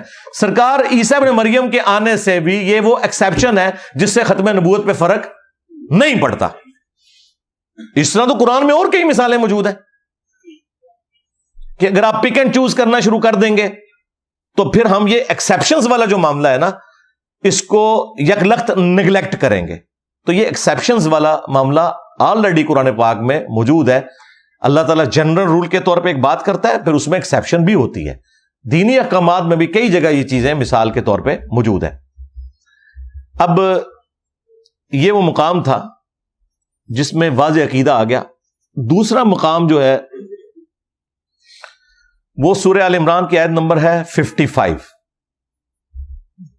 جس میں سے بعض قادیانیوں نے بھی دھوکہ دیا، اور غامدی صاحب بھی یہاں پہ ایک لفظ کا ترجمہ موت کرتے ہیں۔ حالانکہ مجھے بڑی خوشی ہوئی کہ غامدی صاحب کے جو اپنے استاد ہیں نا، امین احمد اصلاحی صاحب، انہوں نے تدبر القرآن کے اندر آدھا عقیدہ وہی مانا ہے جو باقی مسلمانوں کا ہے کہ حضرت عیسیٰ ابن مریم کو زندہ اللہ نے آسمانوں پہ اٹھایا۔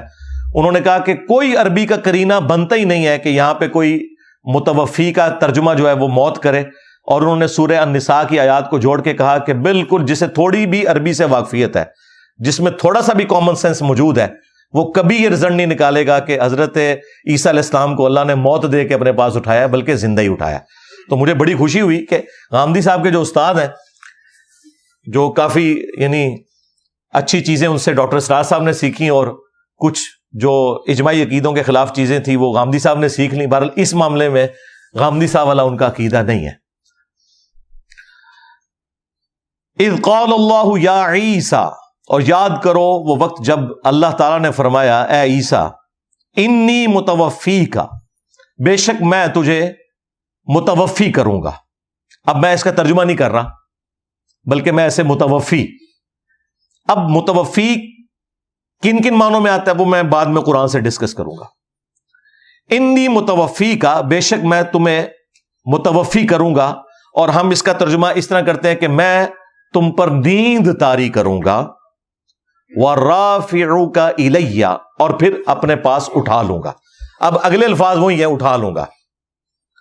اب یہ میں نیند والا ترجمہ کیوں کر رہا ہوں؟ کیونکہ سورہ نساء میں ہو چکا ہے کہ نہ وہ قتل ہوئے نہ صلیب چڑھے، بلکہ اللہ نے انہیں اپنے پاس اٹھا لیا، اور وہاں اللہ نے کوئی ذکر ہی نہیں کیا کہ ان پہ موت طاری ہوئی یا نہیں. لہٰذا یہاں جو ہے یہ متوفی کا کیا ہے؟ نیند طاری ہونا. جیسا کہ سورۃ الانفال میں آیا کہ غزوہ بدر میں، غزوہ احد کے اندر مسلمانوں پہ اللہ تعالیٰ نے سکونت طاری کرنے کے لیے نیند کا غلبہ کر دیا تھا. بخاری میں تو الفاظ ہیں، حضرت ابو طلحہ کہتے ہیں کہ تلوار پکڑی ہوتی تھی، ہاتھ سے چھوٹ جاتی تھی، اتنی نیند آتی تھی. اللہ کی طرف سے سکینت، کیونکہ نیند اسی وقت آتی ہے جب انسان بے فکر ہو. فکر مند آدمی کو تو نہیں آتی نیند، تو اللہ کی طرف سے ایک سکینت نازل ہوئی، قرآن میں اس کا ذکر ہے. تو وہ کہتے ہیں تلوار بھی ہاتھ سے چھوٹ جاتی تھی، اتنا غلبہ ہوتا تھا نیند. میدان جنگ میں تلوار چھوٹتی ہے بندے کے، جب موت سامنے نظر آ رہی ہو، یا آپ نے مر جانا ہے یا اس نے مار دینا ہے آپ کو، یا آپ نے اس کو مار دینا ہے، تو وہ اللہ تعالیٰ کی طرف سے ایک غیبی مدد. تو یہ اللہ تعالیٰ کی سنت ہے نیند کو طاری کرنا، اور یہ نیچرل بھی ہے. ایک زندہ بندے کو 4 فرشتے ایک دم ایسے اٹھائیں تو اس کا ایبرپٹ رسپانس کیا ہوگا، آپ ذرا خود سوچ سکتے ہیں. تو اس میں مہذب طریقہ یہی ہے کہ اس کے اوپر نیند طاری کی جائے جس طرح صحابہ کرام پہ کی، اور پھر اسی حالت میں اسے یوں کر کے اٹھا لیا جائے، اور یہ بالکل فٹ ان بیٹھتا ہے. وہ سنیں، وہ آیت ہے سورہ الزمر کی آیت نمبر 42. جو میں نے یہ بات کی تھی نا، یہ توفی 2 معنوں میں آیا ہے، ایک موت کے معنوں میں اور ایک نیند کے معنوں میں. اللہ یتوفی الانفس حین موتها، اللہ ہی ہے جو توفی کرتا ہے، قبض کر لیتا ہے جانوں کو موت کے وقت.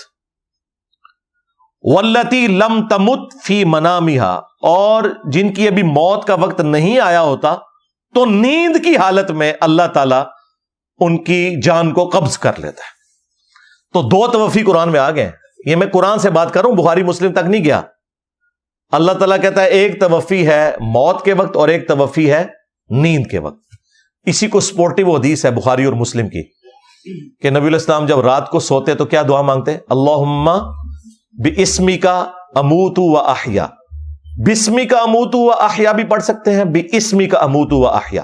اے اللہ میں تیرے نام پر مرتا اور جیتا ہوں، یعنی سوتا اور جاگتا ہوں. آپ بریکٹ میں دیکھیں لوگوں نے ترجمہ یہ کیا ہوتا ہے، کیونکہ نیند بھی موت کی بہن ہے. اور پھر بخاری مسلم کی اسی حدیث میں ہے کہ جب نبی علیہ السلام صبح اٹھتے تو کیا دعا کرتے؟ الحمدللہ الذی احیانا بعد ما اماتنا والیہ النشور. تمام تعریفیں اس اللہ کے لیے جس نے موت کے بعد ہمیں دوبارہ زندہ کر دیا. تو کیا قیامت کے دن زندہ ہوئے ہیں؟ نہیں، ہر نیند ایک موت ہے. اور یہ قرآن میں ہے اللہ یتوفی الانفس، اللہ ہی توفی کرتا ہے، موت دیتا ہے، یا آپ کہہ لیں کہ وہ کیفیت طاری کرتا ہے، لے لیتا ہے جان کو، حین موتھا موت کے وقت، واللتی لم تمت اور جس کی موت کا وقت نہیں آیا ہوتا، فی منامھا اس کے سوتے میں، فیمسک التی قضا علیہ الموت. پھر اگر اللہ نے کسی کے لیے موت مقدر کر دی ہوتی ہے تو پھر اس کی جان کو اپنے پاس ہی روک لیتا ہے. دیکھیں لوگ سوتے بھی سو جاتے ہیں، دوبارہ اٹھتے ہی نہیں ہیں. لیکن نیند کی حالت میں جو یہ موت طاری ہوتی ہے نا، یہ وہ والی موت نہیں ہے جو روح قبض ہونے والی ہے، کیونکہ اس میں تو پھر بندے نے واپس نہیں آنا. اس لیے آپ اس بندے کو اگر چٹکی کاٹیں، سوئی چبو دیں، فوراً اٹھ جاتا ہے. وہ ایک رشتہ اللہ تعالیٰ نے باقی رکھا ہوا ہے. وَيُرْسِلُ الْأُخْرَى إِلَىٰ أَجَلٍ مُّسَمًّى، اور باقیوں کی جان کو اللہ تعالیٰ واپس کر دیتا ہے ایک مقررہ وقت تک کے لیے، جو ان کا فائنل ٹائم موت کا آنا ہے تو اللہ تعالیٰ وہ واپس کر دیتا ہے. إِنَّ فِي ذَلِكَ لَآيَاتٍ لِقَوْمٍ يَتَفَكَّرُونَ، بے شک اس کے اندر نشانیاں ہیں ان لوگوں کے لیے جو غور و تفکر کرنے والے لوگ ہیں. تو یہ قرآن میں سورہ الزمر کی آیت نمبر 42 میں 2 توفیوں کا ذکر ہوا. ایک توفی ہے موت کے وقت، دوسری نیند کے وقت. اللہ تعالیٰ جان کو قبض کرتا ہے. اب آپ کو یہ سمجھ آئے گا، انی متوفی کا، میں تجھے توفی دوں گا، نیند دوں گا، ورافعک الیہ، اور اپنے پاس اٹھا لوں گا.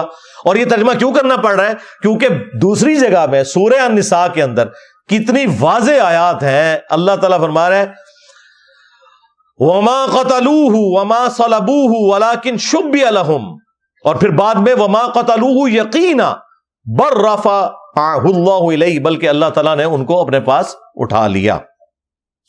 تو یہ بالکل واضح ہو گیا کہ یہ توفی ہوئی ہے نیند کی حالت میں، جو میں پہلے آپ کو بتا چکا۔ تو میں اٹھا لوں گا اپنی طرف تجھے، وَمُطَهِّرُكَ مِنَ الَّذِينَ كَفَرُوا، اور میں تجھے پاک کر دوں گا ان لوگوں سے جو کفر کرنے والے ہیں، یعنی رسولوں کو اللہ نے بچانا ہوتا ہے، میں تمہیں بچا لوں گا۔ وَجَاعِلُ الَّذِينَ اتَّبَعُوكَ فَوْقَ الَّذِينَ كَفَرُوا إِلَى يَوْمِ الْقِيَامَةِ، اور جو تیری پیروی کرنے والے ہوں گے، خواہ وہ نام نہاد بھی ہوئے کرسچنز یا مسلمان، میں انہیں فوقیت دوں گا الی یوم القیامہ، قیامت کے دن تک۔ کن لوگوں پر فوقیت دوں گا؟ جنہوں نے تیرا انکار کیا، جیوز کا۔ ثم الی مرجعکم، اس کے بعد تم نے میری طرف پلٹ کر آنا ہے۔ فاحکم بینکم فیما کنتم فیہ تختلفون، تو میں تمہارے درمیان وہ فیصلہ کر دوں گا جس معاملے میں تم جھگڑا کرتے ہو۔ یہ آیت واضح بتا رہی ہے کہ حضرت عیسیٰ ابن مریم کے جو گستاخ ہیں، جو ان سے کفر کی روش اختیار کرنے والے لوگ ہیں، اللہ تبارک و تعالی ان کے اوپر غلبہ دے گا، کرسچنز کو بھی اور مسلمز کو بھی، کیونکہ دو ہی ہیں جو حضرت عیسیٰ ابن مریم کو مانتے ہیں، کرسچنز اور مسلمز۔ جوز تو ان کے انکاری ہیں، اور یہ دیکھیں یہ ایسا یونیورسل ٹروتھ ہے کہ جو آج تک قائم ہے، کبھی بھی جوز کو ان پہ غلبہ نہیں ملا۔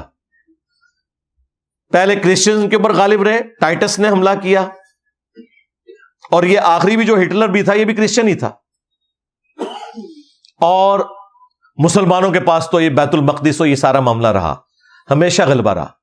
آج بھی غلبہ مسلمانوں اور کرسچنز کا ہی ہے، اور یہ جو غلبہ ہے یہ کرسچنز کی سپورٹ کی وجہ سے ہوا ہے تھوڑا بہت جو یہودیوں کا ہے، اور اس کا ذکر بھی اللہ نے قرآن میں کر دیا تھا، لیکن اس جگہ پہ نہیں کیا تاکہ اللہ تعالیٰ کا کوئی چھوٹا سا کلپ کاٹے کہ یا اللہ تو نے تو کہا تھا کہ ہمیشہ کرسچنز اور مسلمان ہی غالب رہیں گے، تو یہ تو یہودی غالب کیسے ہو گئے ہیں؟ تو کلپ تو کٹتا ہے ادھر سے، جس طرح ہمارے بھی ایک لیکچر میں سے کلپ کاٹ لیتے ہیں، ہر جگہ نہیں کلیئر کر، لیکن اللہ تعالیٰ نے دوسری جگہ اس چیز کو کلیئر کر دیا ہوا ہے، اور وہ ہے آیت نمبر 112 سورہ آل عمران کی۔ ضربت علیہم الذلہ اینما ثقفوا، یہودیوں کے لیے اب ذلت ہے، جہاں کہیں بھی یہ ہوں گے ان کے لیے ذلت اللہ نے مقدر کر دی ہے۔ الا بحبل من اللہ، سوائے اس کے کہ اللہ تعالیٰ ہی کبھی ان کا کوئی سہارا بن جائے آزمائش کے طور پر، وحبل من الناس، یا لوگ ان کو سہارا دے دیں، اور وہ لوگ سہارا کون دیتے ہیں؟ کبھی مسلمان سہارا دے دیتے ہیں اپنی غلط پالیسیز کی وجہ سے، اور کبھی کرسچنز۔ وَبَاءُوا بِغَضَبٍ مِّنَ اللَّهِ، اور وہ اللہ کے غضب کے حقدار ہی رہیں گے۔ وَضُرِبَتْ عَلَيْهِمُ الْمَسْكَنَةُ، اور محتاجی جو ہے وہ ان کے اوپر تھوپ دی گئی ہے، غریب الوطنی تھوپ دی گئی ہے۔ ڈائسپورا کب کا شروع ہوا ہے؟ ابھی تک مکمل نہیں ہوا، اگرچہ 1917 میں تھوڑا سانس ملا انہیں، بالفور ڈکلیریشن کے بعد جو زائنسٹ موومنٹ کامیاب ہوئی، پھر 1948 میں، پھر 1967 میں، یہ میں تاریخ کئی دفعہ بتا چکا ہوں فلسطین والی۔ ذالک بانہم کانوا یکفرون بآیات اللہ، یہ اس وجہ سے کہ یہ اللہ کی آیات کا انکار کرتے تھے۔ وَيَقْتُلُونَ الْأَنْبِيَاءَ بِغَيْرِ حَقٍّ، اور انبیاء کو ناحق قتل کرتے تھے۔ ذَلِكَ بِمَا عَصَوْا وَكَانُوا يَعْتَدُونَ، یہ اس لیے کہ یہ نافرمان بھی تھے اور سرکشی بھی کیا کرتے تھے، اور آج تک ان کی سرکشی ہے۔ اور یہ سورہ بنی اسرائیل میں اللہ تعالیٰ نے فرمایا ہے کہ اگر تمہاری یہ سرکشی کی روش ختم نہ ہوئی میں پھر تم پہ عذاب بھیج دوں، اور اگر تم نے حق قبول کر لیا تو ٹھیک ہے، لیکن روش نہیں چھوڑی۔ اسی وجہ سے ٹائٹس کے ذریعے عذاب آیا، اور پھر ہٹلر کے ذریعے عذاب آیا، اور ابھی آخری قسط باقی ہے عیسیٰ ابن مریم کے ذریعے، اللہ یہ کہ یہ حق قبول کر لیں۔ تو یہ اللہ تعالیٰ کا فیصلہ ہے۔ تو جو مخالف ہوتے ہیں نا وہ بھی اللہ تعالیٰ ہی مسلط ہونے دیتا ہے نا۔ ہم ہٹلر کو کنڈیم کرتے ہیں، اس نے غلط کیا، جس طرح کہ یروشلم کی اینٹ سے اینٹ بجا دی تھی بت پرستوں نے، جس کا ذکر قرآن میں موجود ہے سورہ بنی اسرائیل کے پہلے رکوع میں۔ دونوں ہی کافر تھے جنہوں نے یروشلم کے ساتھ یہ کیا، اور وہاں پہ انبیاء کے ماننے والے تھے، اس وقت تو مسلمان تھے، جب تک عیسیٰ ابن مریم کا انہوں نے انکار نہیں کیا.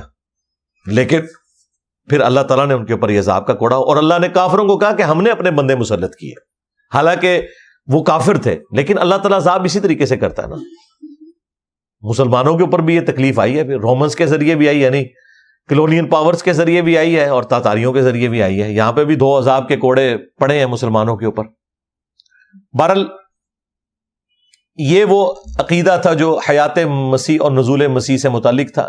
نزول مسیح سے متعلق ایک اور مقام بھی ہے قرآن میں، وہ سورہ الزخرف ہے، جس میں اللہ تعالیٰ نے تفصیل کے ساتھ عیسیٰ ابن مریم کا ذکر کیا. آیت نمبر 57 سے آنورڈ. اور اب وہ آیات آپ خود پڑھ لیجئے گا، اگر میں نے انہیں تفصیل سے بیان کیا تو اس میں کئی ایک ٹاپکس اور کھلیں گے. پھر میری عادت یہ ہے کہ کوئی ایک میں چیز کھول لوں تو پھر میں اس کو بریف کرتا ہوں. بہرحال اس میں سینٹر میں جا کے ایک آیت آتی ہے، اس آیت کے شروع میں بھی عیسیٰ ابن مریم کا ذکر ہے، بعد میں بھی عیسیٰ ابن مریم کا ذکر ہے. لہٰذا یہ بالکل فٹن ہے کہ عیسیٰ ابن مریم کے بارے میں ہے. سٹارٹ تو اس سے ہوا ہے وَلَمَّا ضُرِبَ ابْنُ مَرْيَمَ مَثَلًا إِذَا قَوْمُكَ مِنْهُ يَصِدُّونَ.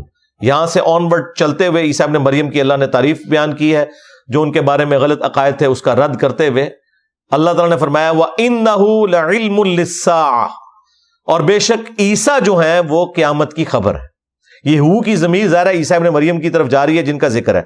فَلَا تَمْتَرُنَّ بِهَا، تو دیکھنا اس میں شک نہ کرنا.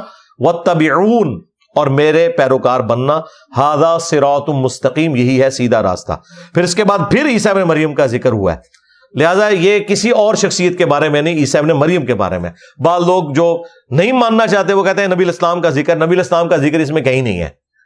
نبی الاسلام دعوت دے رہے ہیں عیسیٰ ابن مریم کے حوالے سے اپنے مخالفین کو. اور اس آیت کے کانٹیکسٹ میں المستدرک للحاکم میں، مسند امام احمد میں، صحیح ابن حبان میں ابن عباس کا قول موجود ہے.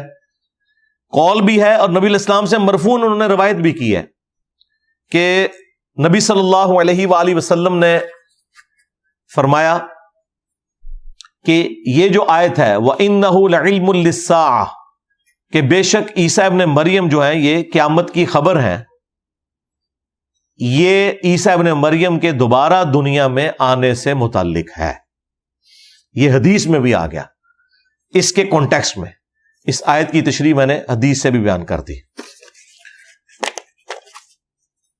اب چند ایک اشکالات جو میں ویسے اس میں ڈسکس تو کر چکا ہوں لیکن میں اسے ایک جگہ جمع کر دیتا ہوں. ایک تو یہ سوال ہوتا ہے کہ دنیا میں دوبارہ کیوں آئیں گے، وہ میں نے آپ کو کلیئر کر دیا کہ ان کی ہر چیز ہی معجزانہ ہے. پیدائش بھی، ماں کی گود میں اعلان نبوت بھی، اور ان کے معجزات بھی، مردوں کو زندہ کرنا بھی، اور مٹی کی مورت میں پھونک مارنا اور اس کا پرندہ بن جانا، ہر چیز ہی معجزہ ہے. اول تا آخر معجزات ہی ہیں. تو یہ بھی ان کے لیے ایک اللہ نے معجزہ رکھ دیا کہ اللہ نے انہیں زندہ آسمانوں پہ اٹھا لیا. اچھا، دوسرا ایک ختم نبوت کے حوالے سے جو ایک وسوسہ دیتے تھے، وہ ایکسیپشن میں نے آپ کو بتا دی کہ قرآن میں تو واضح آیا ہے کہ جو مر گیا واپس نہیں آئے گا دنیا میں، سورہ یاسین میں، سورہ الواقعہ میں. لیکن پھر بھی عیسیٰ ابن مریم کا مردوں کو زندہ کرنا کیا قرآن کی آیت کو وائلیٹ کر دے گا؟ ہم کیا کہیں گے؟ یہ ایکسیپشن ہے.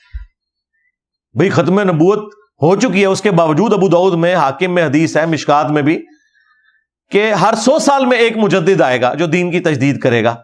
تو وہ جو مجدد آ رہا ہے تو کیا وہ نیا دین پیش کر رہا ہے؟ نہیں، جو خرافات داخل ہو چکی ہیں ان کی تجدید کرے گا. دین وہی ہے جو نبی الاسلام کے اوپر مکمل ہو چکا.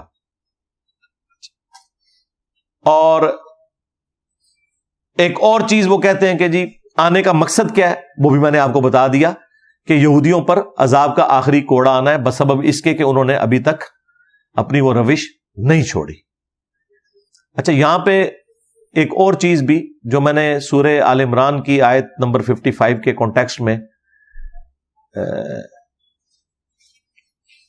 جو عیسیٰ ابن مریم کے بارے میں اللہ تعالیٰ نے فرمایا نا، انی متوفی کا، بعض لوگ بخاری سے ایک روایت لے کے آتے ہیں جس کی سند کوئی نہیں ہے، وہ ایک چیپٹر کی ہیڈنگ میں ہے بے سند ابن عباس کا قول ہے کہ وہ اس کا ترجمہ ممیتو کا کرتے تھے کہ جی یہاں پر جو ہے وہ ممیتو کا مراد ہے متوفی کا، اور اس کی سند کوئی نہیں ہے۔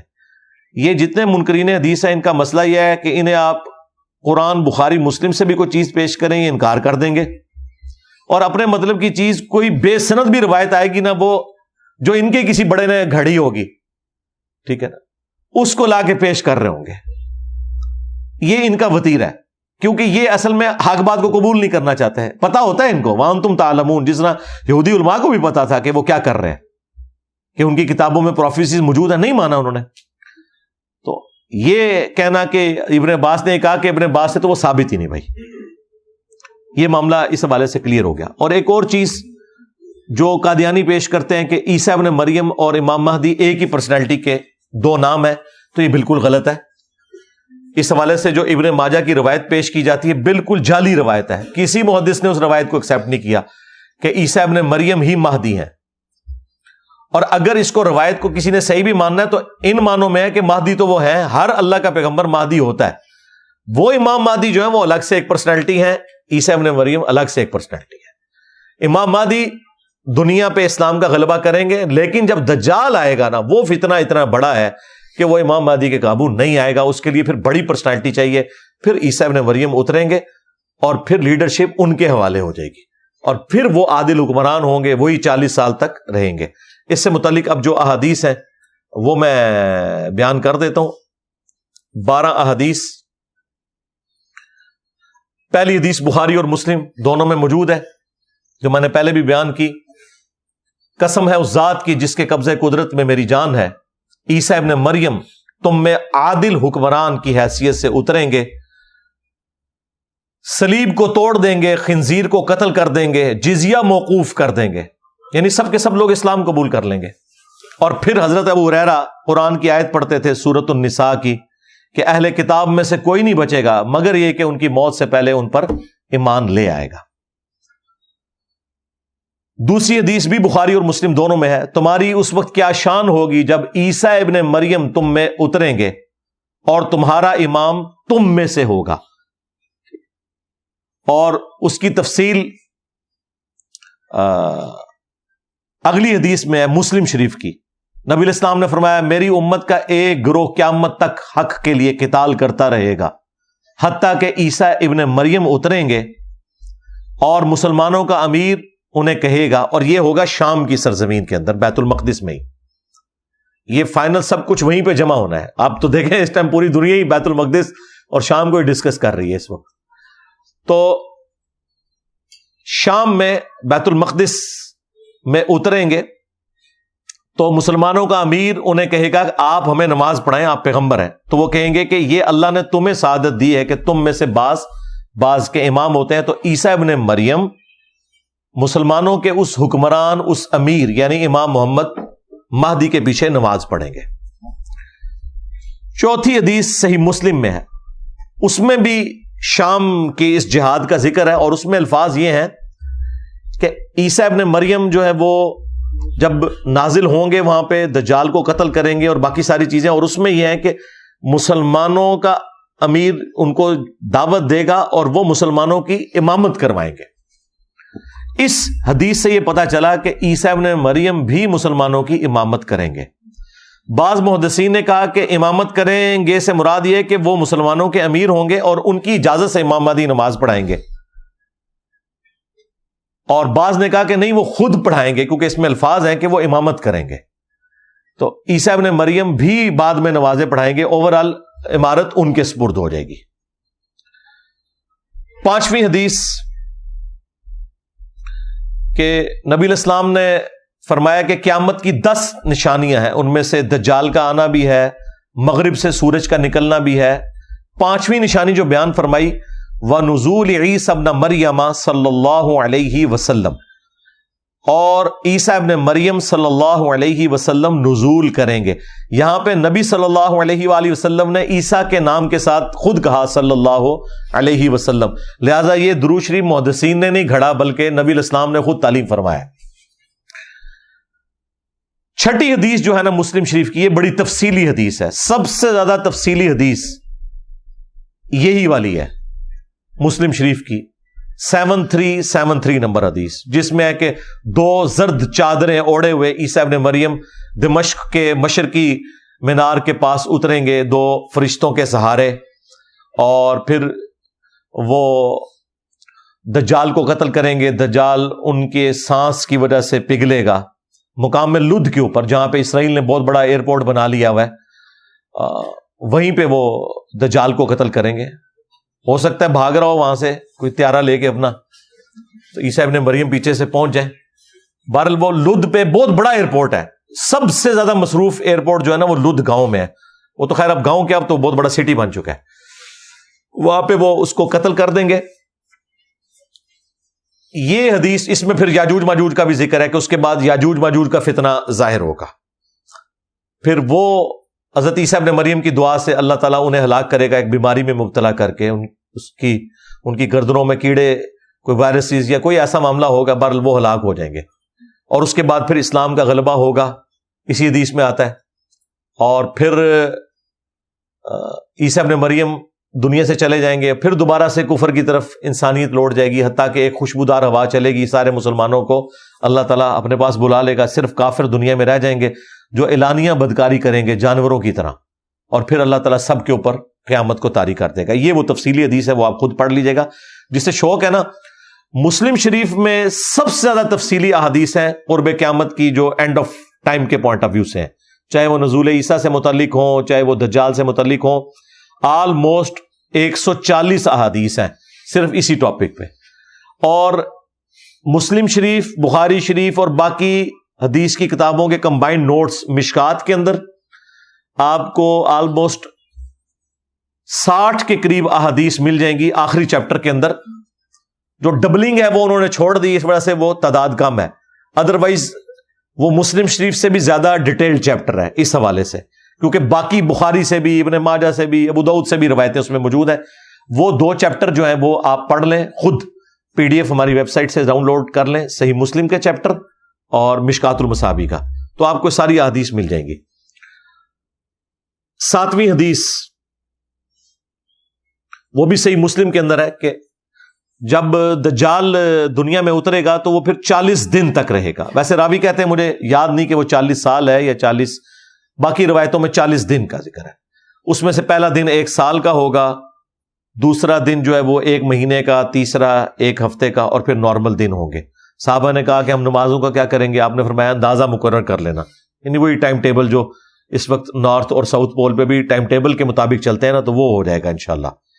اور پھر نبی الاسلام نے فرمایا کہ وہ عروہ ابن مسعود جو میرے صحابی ہیں، ان کی وہ ہم شکل ہیں، گھنگریالے بال، اور ظاہر ہے ینگ ایج ہے، 33 سال کی عمر ہے، شادی بھی نہیں ہوئی ہوئی، تو 33 سال کی عمر تو اتنی بڑی عمر تو نہیں ہے۔ 8ویں حدیث بھی صحیح مسلم میں ہے کہ عیسیٰ ابن مریم اتریں گے، اور اس کے بعد وہ راوی حدیث کہتے ہیں اس بات کے اوپر کہ جو نبی الاسلام نے فرمایا کہ تمہارا امام تم میں سے ہوگا، تو وہ کہتے ہیں کہ وہ امام سے مراد یعنی وہ تمہیں اللہ کی کتاب اور اس کے نبی کی سنت کے مطابق چلائیں گے، یعنی امام یعنی جس کی پیروی کی جاتی ہے۔ تو امام ان معنوں میں بھی ہے، ایک امام مادی والے معنوں میں بھی ہے، اور اس معنی میں بھی امام آیا کہ وہ تمہیں اللہ کی کتاب اور اس کے نبی کی سنت کے مطابق چلائیں گے۔ یہ صحیح مسلم میں موجود ہے۔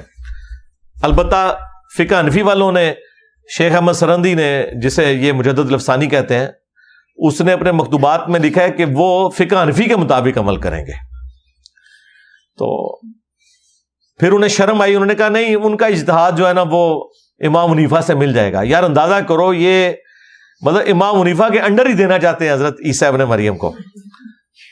اور پھر وہ کہتے ہیں کہ بالفرض اگر اس امت میں کوئی نبی ہوتا تو وہ بھی فقہ حنفی کے مطابق عمل کرتا۔ اندازہ کریں، فقہ حنفی کے ساتھ جو ابھی تک ہو چکی ہے اور بعد میں جو کچھ ہونی ہے، ٹھیک ہے، امام حنیفہ کے ساتھ نہیں، فقہ حنفی کے ساتھ۔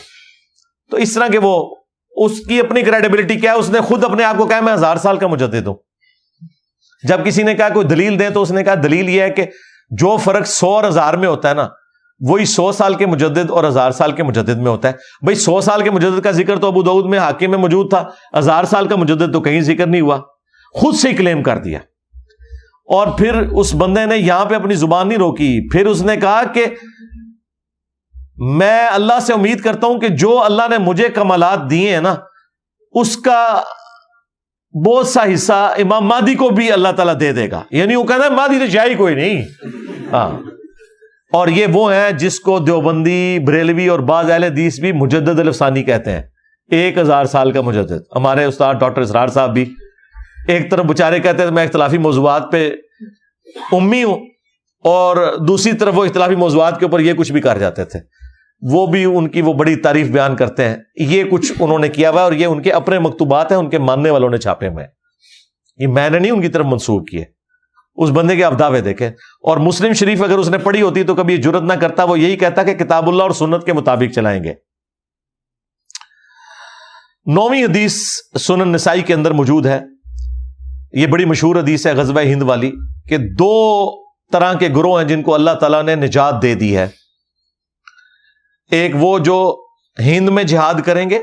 اب یہ غزوہ ہند محمود غزنوی والا, حافظ سعیسہ والا نہیں ہے, یہ قرب قیامت والا ہے. ہاں,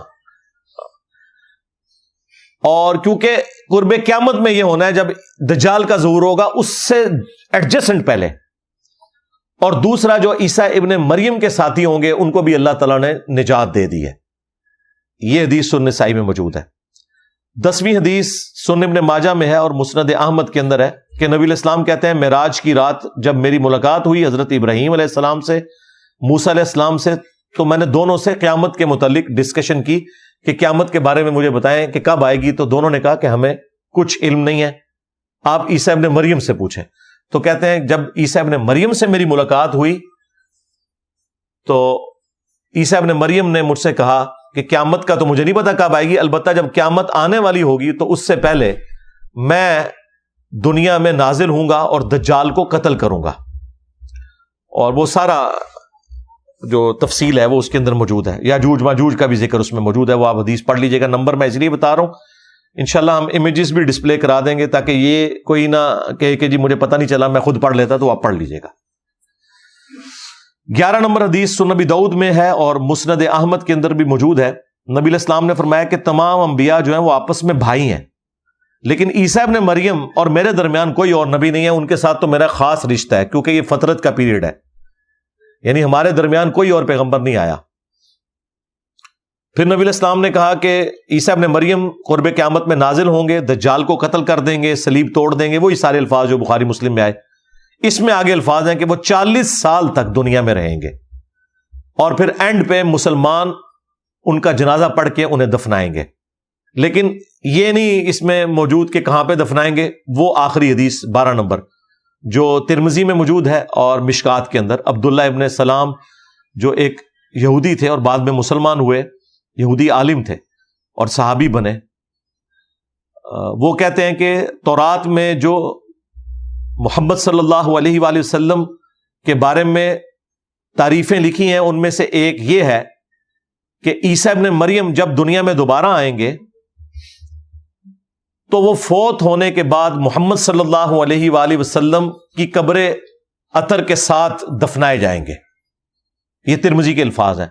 اور وہ راوی حدیث ابو مودود کہتے ہیں کہ ایک قبر کی جگہ ابھی بھی باقی ہے, اور واقعی باقی ہے. میں نے جو قبر رسول کا تعارف کروایا تھا نا, اس میں نے آپ کو بتایا تھا نا کہ نبی علیہ السلام کو یوں دفنایا گیا نا, آپ کا چہرہ عطر جو ہے وہ قبلہ رخ ہے, تو آپ کے آلموسٹ ناف کی سیدھ میں آپ کے پیچھے حضرت ابوبکر کی قبر ہے, اور حضرت ابوبکر صدیق کی ناف کی سیدھ میں حضرت عمر کی قبر ہے. یعنی یہ یوں چلتی ہیں. جب یہ یوں چلتی ہے تو یہاں ایک قبر کی جگہ خالی ہو جاتی ہے, اور وہیں پہ عیسیٰ ابن مریم کو دفن کیا جائے گا. تو میں نے کوشش کی ہے کہ سارے ٹاپک کو اوورآل کور کر دوں. آخر میں اسی حدیث کے اوپر کنکلوڈ کرتا ہوں جو بخاری اور مسلم دونوں میں موجود ہے کہ قرب قیامت میں جب عیسیٰ ابن مریم آئیں گے اور مسلمان اور یہودی آپس میں قتال کریں گے, تو اگر کسی درخت یا پتھر کے پیچھے بھی کوئی یہودی چھپا ہو تو وہ درخت اور پتھر بھی بولے گا اے مسلم میرے پیچھے یہودی ہے, اسے قتل کر دے. یہ میدان جنگ کی بات ہے, عام حالت میں نہیں ہے, سوائے غرقد کے درخت کے, کیونکہ وہ یہودیوں کا درخت ہے, وہ انہیں پناہ دے گا. تو میں مسلمانوں کو بھی دعوت دیتا ہوں کہ اس دن سے پہلے کہ آپ کو یا مسلم کہہ کے کوئی درخت یا پتھر پکارے اور آپ یہ سمجھیں کہ انجینئر صاحب کی کوئی ویڈیو پیچھے چل رہی ہے کیونکہ ہم تو بریلوی دیوبندی ہیں، ہم تو مسلم نہیں ہیں، یہ بات کریں تو یہ غصہ کھاتے ہیں. تو انہیں کہ اگر ہو تو مسجد میں کیوں نہیں لکھتے ہو مسلم؟ اور اس سے بڑی بات، آپ ان کے سامنے یہ آپ سے پوچھیں نا آپ کون ہیں، آپ کہیں کہ میں مسلم ہوں، تو اتنا غصہ کھاتے ہیں، کہتے ہیں میں کافر ہوں. لیکن ان کے سامنے آپ کہتے ہیں نا میں بریلوی ہوں، تو اگلا بندہ کہے گا ہاں میں دیوبندی ہوں. مسلم لفظ سے یہ چڑ دیں گے. تو اس سے پہلے کہ آپ کو وہ درخت یا پتھر یہودی کے خلاف قتال کے لیے ابھارے یا مسلم کہہ کے اور آپ کو پتہ ہی نہ چلے کہ کسے بلایا جا رہا ہے، اس سے پہلے آپ یہ نعرہ حق بلند کر دیں کہ نہ میں وابی نہ میں بابی، میں ہوں مسلم علمی کتابی. ہاں، یعنی علم اور کتاب اللہ اور سنت کے مطابق چلنے والا مسلم.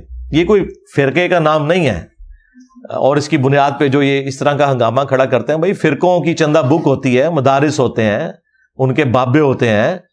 سب سے بڑی بات وہ یہ کہتے ہیں باقی سارے جہنمی ہیں، ہم جنتی ہیں. ہم تو بھائی تمہیں مسلمان سمجھتے ہیں، تمہارے پیچھے نمازیں پڑھتے ہیں، مسجد بھی لادہ نہیں بنائی. دیکھ لیں کہ ہم نے کتنی سمجھداری سے اس دعوت کو لانچ کیا ہے کہ کوئی ایک گالی جو فرقوں والی ہے نا یہ ہمیں دے نہیں سکتے. سب سے بڑی چیز یہ تھی نا، کہتے ہیں چندہ اکٹھا کرتے ہیں، ایسے کرتا ہے. اور میرے تو یوٹیوب کے چینل کی مونیٹائزیشن کی ویڈیو ایڈز کی کمائی اتنی ہے کہ میں تمہارے سارے مولوی جو ہے نا 1 مہینے میں خرید لوں اگر یہ کرنا چاہتا میں. تو مجھے کسی سے چندہ لینے کی ضرورت ہی نہیں تھی.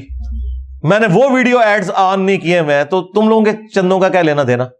خیر یہ ایک میں نے چونکہ ایک مورل لیسن بھی حاصل ہوتا ہے. اور دوسرا کہ مرنے سے پہلے اے مسلمان کر لے اس پہ غور، کتابوں کا خدا اور ہے، بابوں کا خدا اور. ایک وہ دین ہے جو کتابوں میں آیا، ایک وہ ہے جو بابوں نے بتایا. اگرچہ بابے بھی اسی خدا رسول کے ماننے والے تھے لیکن انہوں نے اپنی تعلیمات دی ہیں اور اس کا رزلٹ آپ کے سامنے ہے. تو ہمارا یہ نعرہ اسی لیے بلند ہوا ہے کہ میرے نبی عیسیٰ ہے ہی کوئی نہیں، تیرے بابے تھے شے ہی کوئی نہیں.